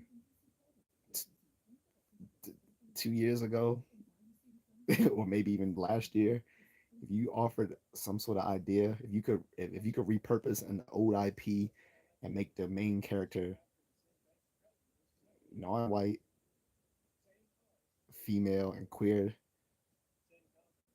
they would have jizzed on themselves, and you would have probably received instantly like $1 million or so, and the Hollywood magazine, what's it called, Variety, you would have been all up in there being talked about how of a genius you are. Like, how about we take Luke Skywalker, and this time he's a black Puerto Rican queer female, but we're gonna keep Darth Vader a white male because he's evil. So we gotta keep him the same. But this time we're gonna not make him powerful and talented. We're gonna make him weak and effete.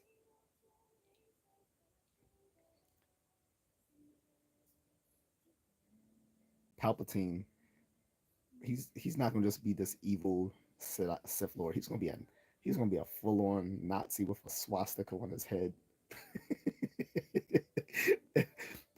the the rebellion is gonna be led by a bunch of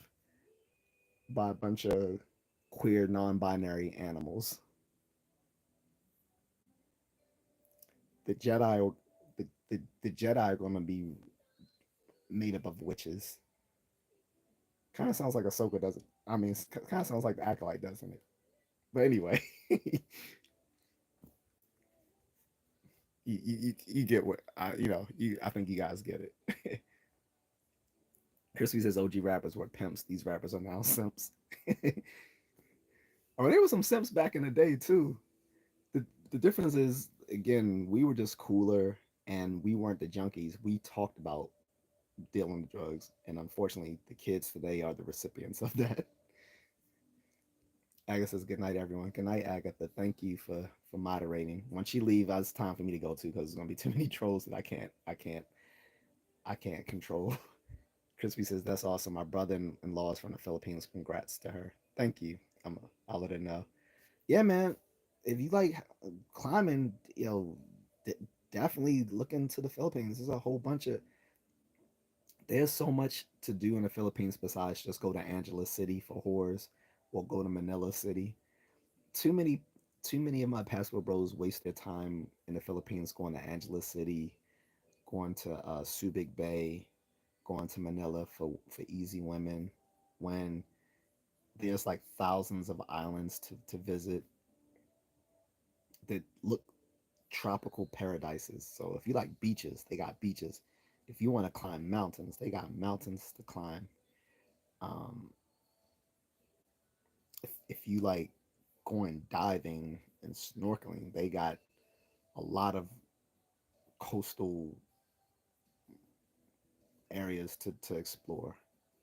Just don't go where China's claiming they still own part of the Philippines.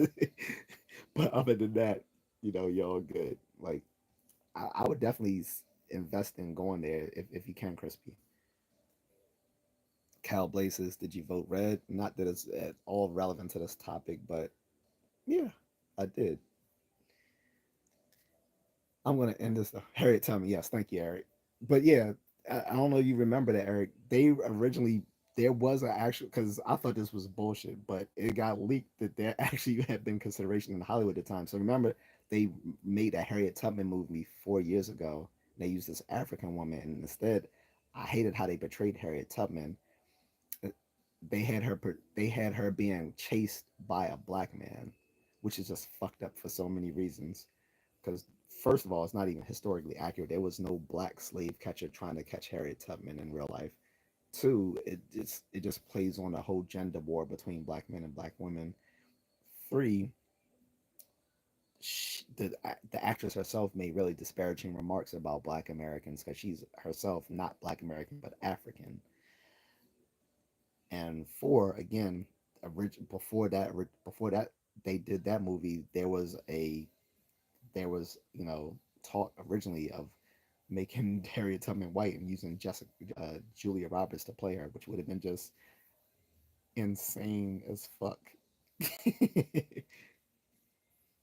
Cal Blaze is white MLK, right?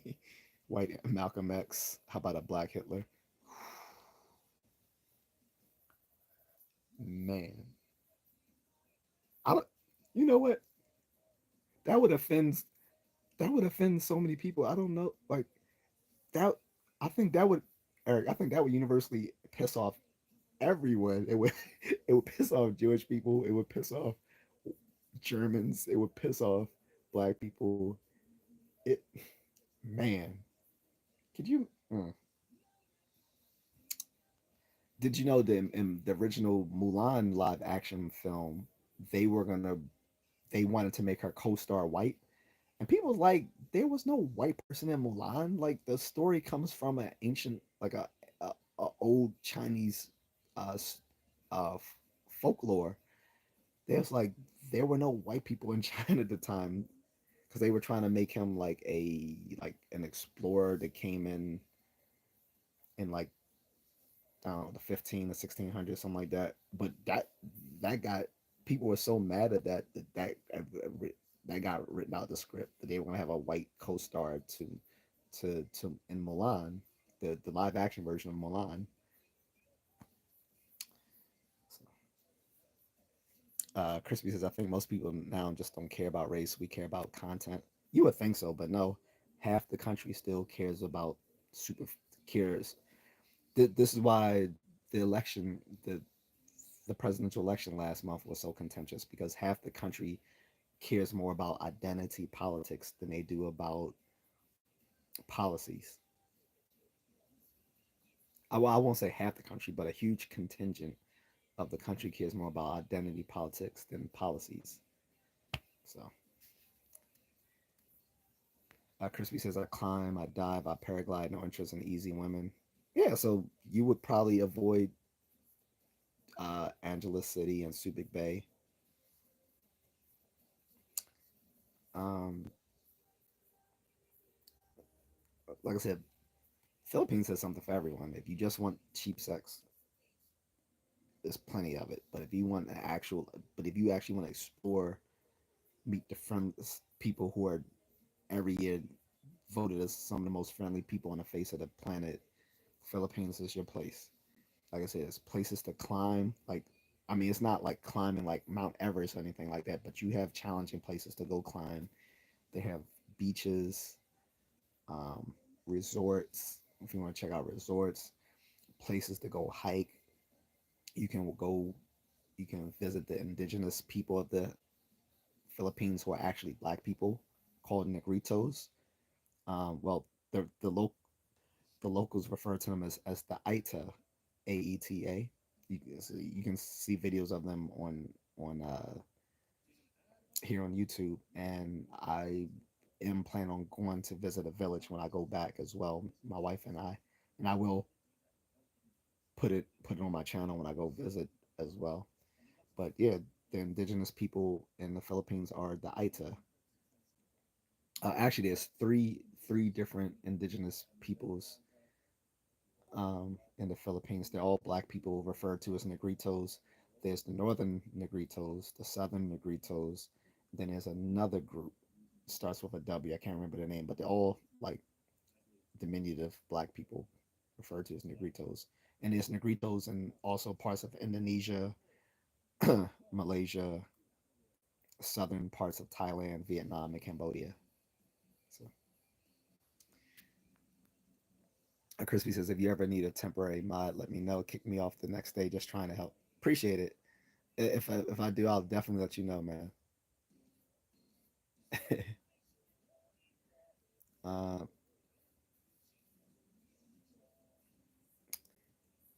Eric says it bewilders me how Disney butchered the live action of Mulan. It's the most feminist of the original movies. A non-white girl disguising herself as a man to join the army and become a war hero. Not only that, it it comes off as a cheap wuxia movie. Like wuxia movies tend to be pretty entertaining. Well, the best ones are. Wuxia movies are like basically martial arts magic movies, like Crouching Tiger, Hidden Dragon, um, Hero. What's the other one? The the the leaf something whatever. Shang Chi. These are all wuxia films, wuxia films, however you pronounce it. WWUXIA, wuxia or wuxia films, and they made it so banal. Like it doesn't have any of the love that that people felt for the cartoon.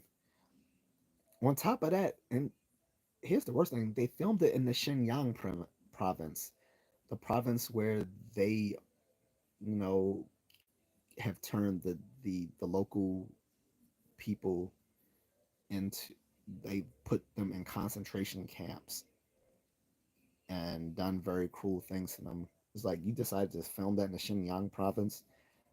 That's a definite L on Disney's part. But that's again when they were trying so hard to pander to China that they would ignore sorts of things like that, but be all woke on this side of the world. So it just shows that their pandering or and trying to be woke was never real. It was all like artificial, just like Vought pretends on The Boys to be really woke, but behind the scenes could be as anti woke as anything. Like they could care less about diversity or anything like that, other than how it gives the perception of their firm in the public, which I think is the exact same thing Disney is doing. They pander to a certain base, but I don't know because unlike Vought in the Boys, Disney loses considerable uh, value in their stock when they've been doing this stuff for the past 10 years. So we'll see. Like I mean, it's so much so that they tried to kick out to see Bob Iger came back and replaced Bob Chapek, and then Bob Iger was about to get kicked out too, and and removed from one of the. He's about to get replaced by one of the biggest shareholders in Disney until he got some backing from like people like George Lucas, who was actually also a huge Disney stock shareholder. Because when people forget when he sold Lucasfilm for $4.3 billion, most of that wasn't in cash. Most of that was in shares of Disney. So his billions is wrapped up in the prosperity of Disney. So that's probably why he backed Bob Iger over someone who has no experience doing that. Crispy says the Chinese have done awful things to them. I can't believe they did that. Yeah, we don't even need to get into what they've done to the Uyghurs, but the fact that they film Mulan in the Xinjiang province, where they keep Uyghurs in concentration camps, try to rid them of their culture. And there's another thing that people don't realize. So all these people who yell "Free Palestine," all this bullshit, I don't hear them saying anything about free the Uyghurs. The Uyghurs are Muslim people. I don't hear them yelling anything about the Muslims in Myanmar, aka Burma, who are getting killed by Hindus. You know why? Is because when it comes to Palestine versus Israel, they're only caring about white versus brown. They don't really care about these people. They just want to go against whoever's white, which are the Israeli Jews. But when it's brown versus yellow or brown versus brown, they don't care, because if so, they would care just much about the Uyghur people in the Xinjiang province. They don't. They would care about the Muslims being killed in Myanmar, and they don't. So the virtual signaling and selective selective outrage is well, anyway, guys, it's late and we've diverged far from mysterious places of unknown. So I'm gonna just leave it at that. I'm gonna read these comments and then that's it for the talking about woke, because that could be a whole stream in itself. But Eric says it's soft core basic stuff compared to the other genocides. Crispy says the world knows about the labor camps. No, but that's not the half. So you guys only talking about the concentration camps. His was worse. A lot of people go to the prisons. China has one of the biggest black markets for organ donations in the world, because they will put people in their prisons and delete them and harvest their organs and sell them on the black market. This is why when a person can go overseas to China looking for um, vital organs and find them within a few months to a few weeks. Usually, if you are if you are in need of a new organ, like I have a cousin who's in need of, I think a new kidney. You might wait years and possibly die before you ever receive a kidney transplant. In China, you can find that within a few weeks, sometimes even a few days, because they harvest the organs of their prison inmates. A lot of these people are Uyghurs, practitioners of Falun Gong, which is just a it's just it's just a religion similar to like like Taoism or something like that. Like the Falun Gong does not present any sort of opposition to the to the to their government, but they lock up practitioners of Falun Gong, people who are Uyghurs, people who are considered political dissidents. Um, and like I said, all these Uyghurs are people of Turkish ethnic origin, Turkic origin, and are Muslim. they don't just put them in concentration camps and rob them of their culture, language, and religion. Sometimes they send them to these prison camps and they harvest their organs. And they force the women, because there's not enough women to for men in that society because of the decades of of the one child rule. They now have an overpopulation of men in their society to women, so force they force some of these Uyghur women onto to Chinese men, of the the main ethnic majority, which are the Han Chinese, or they are.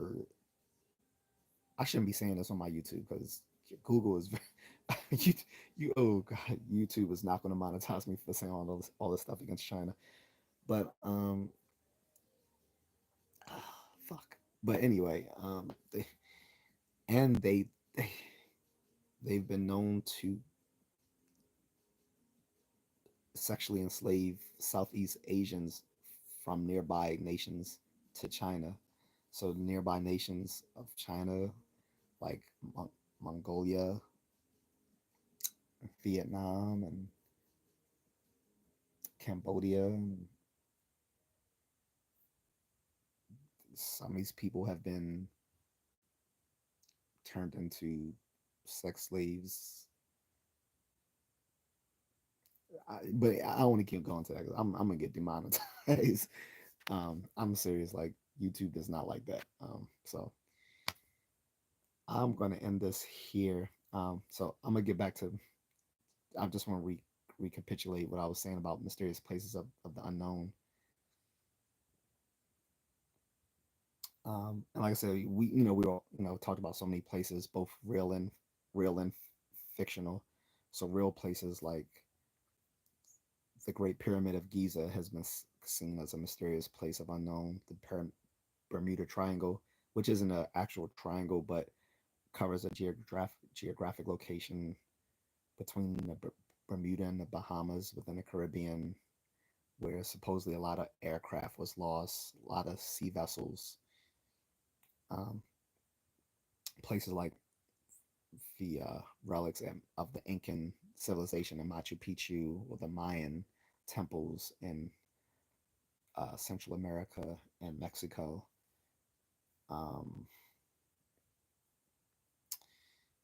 the Stonehenge relics, the islands nearby Crete, modern day Crete, where there was early Minoan society, which people think may have correlated to the fictional land of Atlantis. Um, Maybe some fictional lands that supposedly were swallowed up by the oceans in the past. Um, that may have also correlated to people's ideas of Atlantis. Um, the seven wonders of the world that still exist, part of them being the great pyramids uh, of ancient Egypt, the hanging gardens of Babylon, t- the Great Wall of China, all the other seven wonders of the world. Um, these places were considered of mysterious origin. Of course, there's some people who are alien buffs who think everything of mysterious origin or from the past was either like designed for aliens or designed for the purpose of contact with aliens, which is very dubious. Um, then there's the places that might be mysterious because people think these are used for government cover-ups of aliens and other sorts of psychic phenomena. Whether you're talking about Roswell, New Mexico, or Area 51, um, and other countries have these sorts of conspiracy theories as well, right? Um, but yeah, so we we can do other streams on that another day, guys, and talk about more of that. But this is a lot. What maybe we'll do is when I revisit all these topics from the past 3 weeks, instead of what I'll do is I'll spend them on a specific thing. So maybe we'll just spend one whole stream on Atlantis, or one whole stream on Area 51, or one whole stream on Bermuda Triangle, one whole stream on the ancient this the seven wonders of the ancient world, or stuff like that. So each time I revisit the topics, I'll just make it more of a narrower topic so we can have a more focused conversation. But I'm in that on this, but I still have at least two more topics I want to do in the paranormal before the end of this week. So this is where I'll end it. Uh, Crispy says people who know 10% of facts speak out the most. It sounds like you're talking about like the 5%ers. Though, like, I'm not a 5%er or whatever, but um, the whole. Probably familiar with what they call 5%ers comes from something that I don't remember if it was Carter G. Woodson that said it, um, or the other, great black intellect that said, 95% of people know dick, basically. I'm paraphrasing. And 5% is 5% who are people who know. But you get what I'm saying, even though I completely butchered that. um, Crispy says tomorrow night, remind me to ask you about your thoughts on South Korea. Yeah, so we can. I haven't looked into that yet, so that's why I'm not talking about that. But yeah, if I have to take a day away from talking about paranormal, maybe we can do that and talk about current events, because there's been a lot of current events that's gone on the last 2 weeks, and I've been trying to push that aside to talk about the paranormal stuff, just because I didn't want people to think that the only thing I talk about is politics. Because for the last 2 or 3 months, that's all I talked about, off and on. But yeah, we might get into that this week, talking about what happened. I'll say this one thing before we go, though, not specifically about South Korea, but I'll say this: it's funny, talking about Philippines earlier. Like, South Korea is considered an advanced nation now, but people forget that if we're older guys, right? Back in the 70s, early 80s, South Korea was basically seen in the same light that we see the Philippines now. Like, people saw South Korea back in the late 70s and early 80s as basically a third world nation. It wasn't up until like the late 80s, early 90s now that we see them as a first world nation. But they can easily devolve back into that third world status if, pending certain things that happen there or don't happen there. That's all I'll say about that. But yeah, we can have a topic. I mean, we can have a conversation about that another day. Crispy says, "Have a great night." Thank you. Um,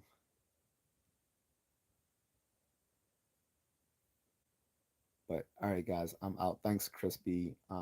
Shout out again to Eric Roca, who dropped me to super chats. Guys, that's how you do it. Like, if you want to talk about something that's not correct, connected to the topic, just drop me a super chat or a super sticker or a gift.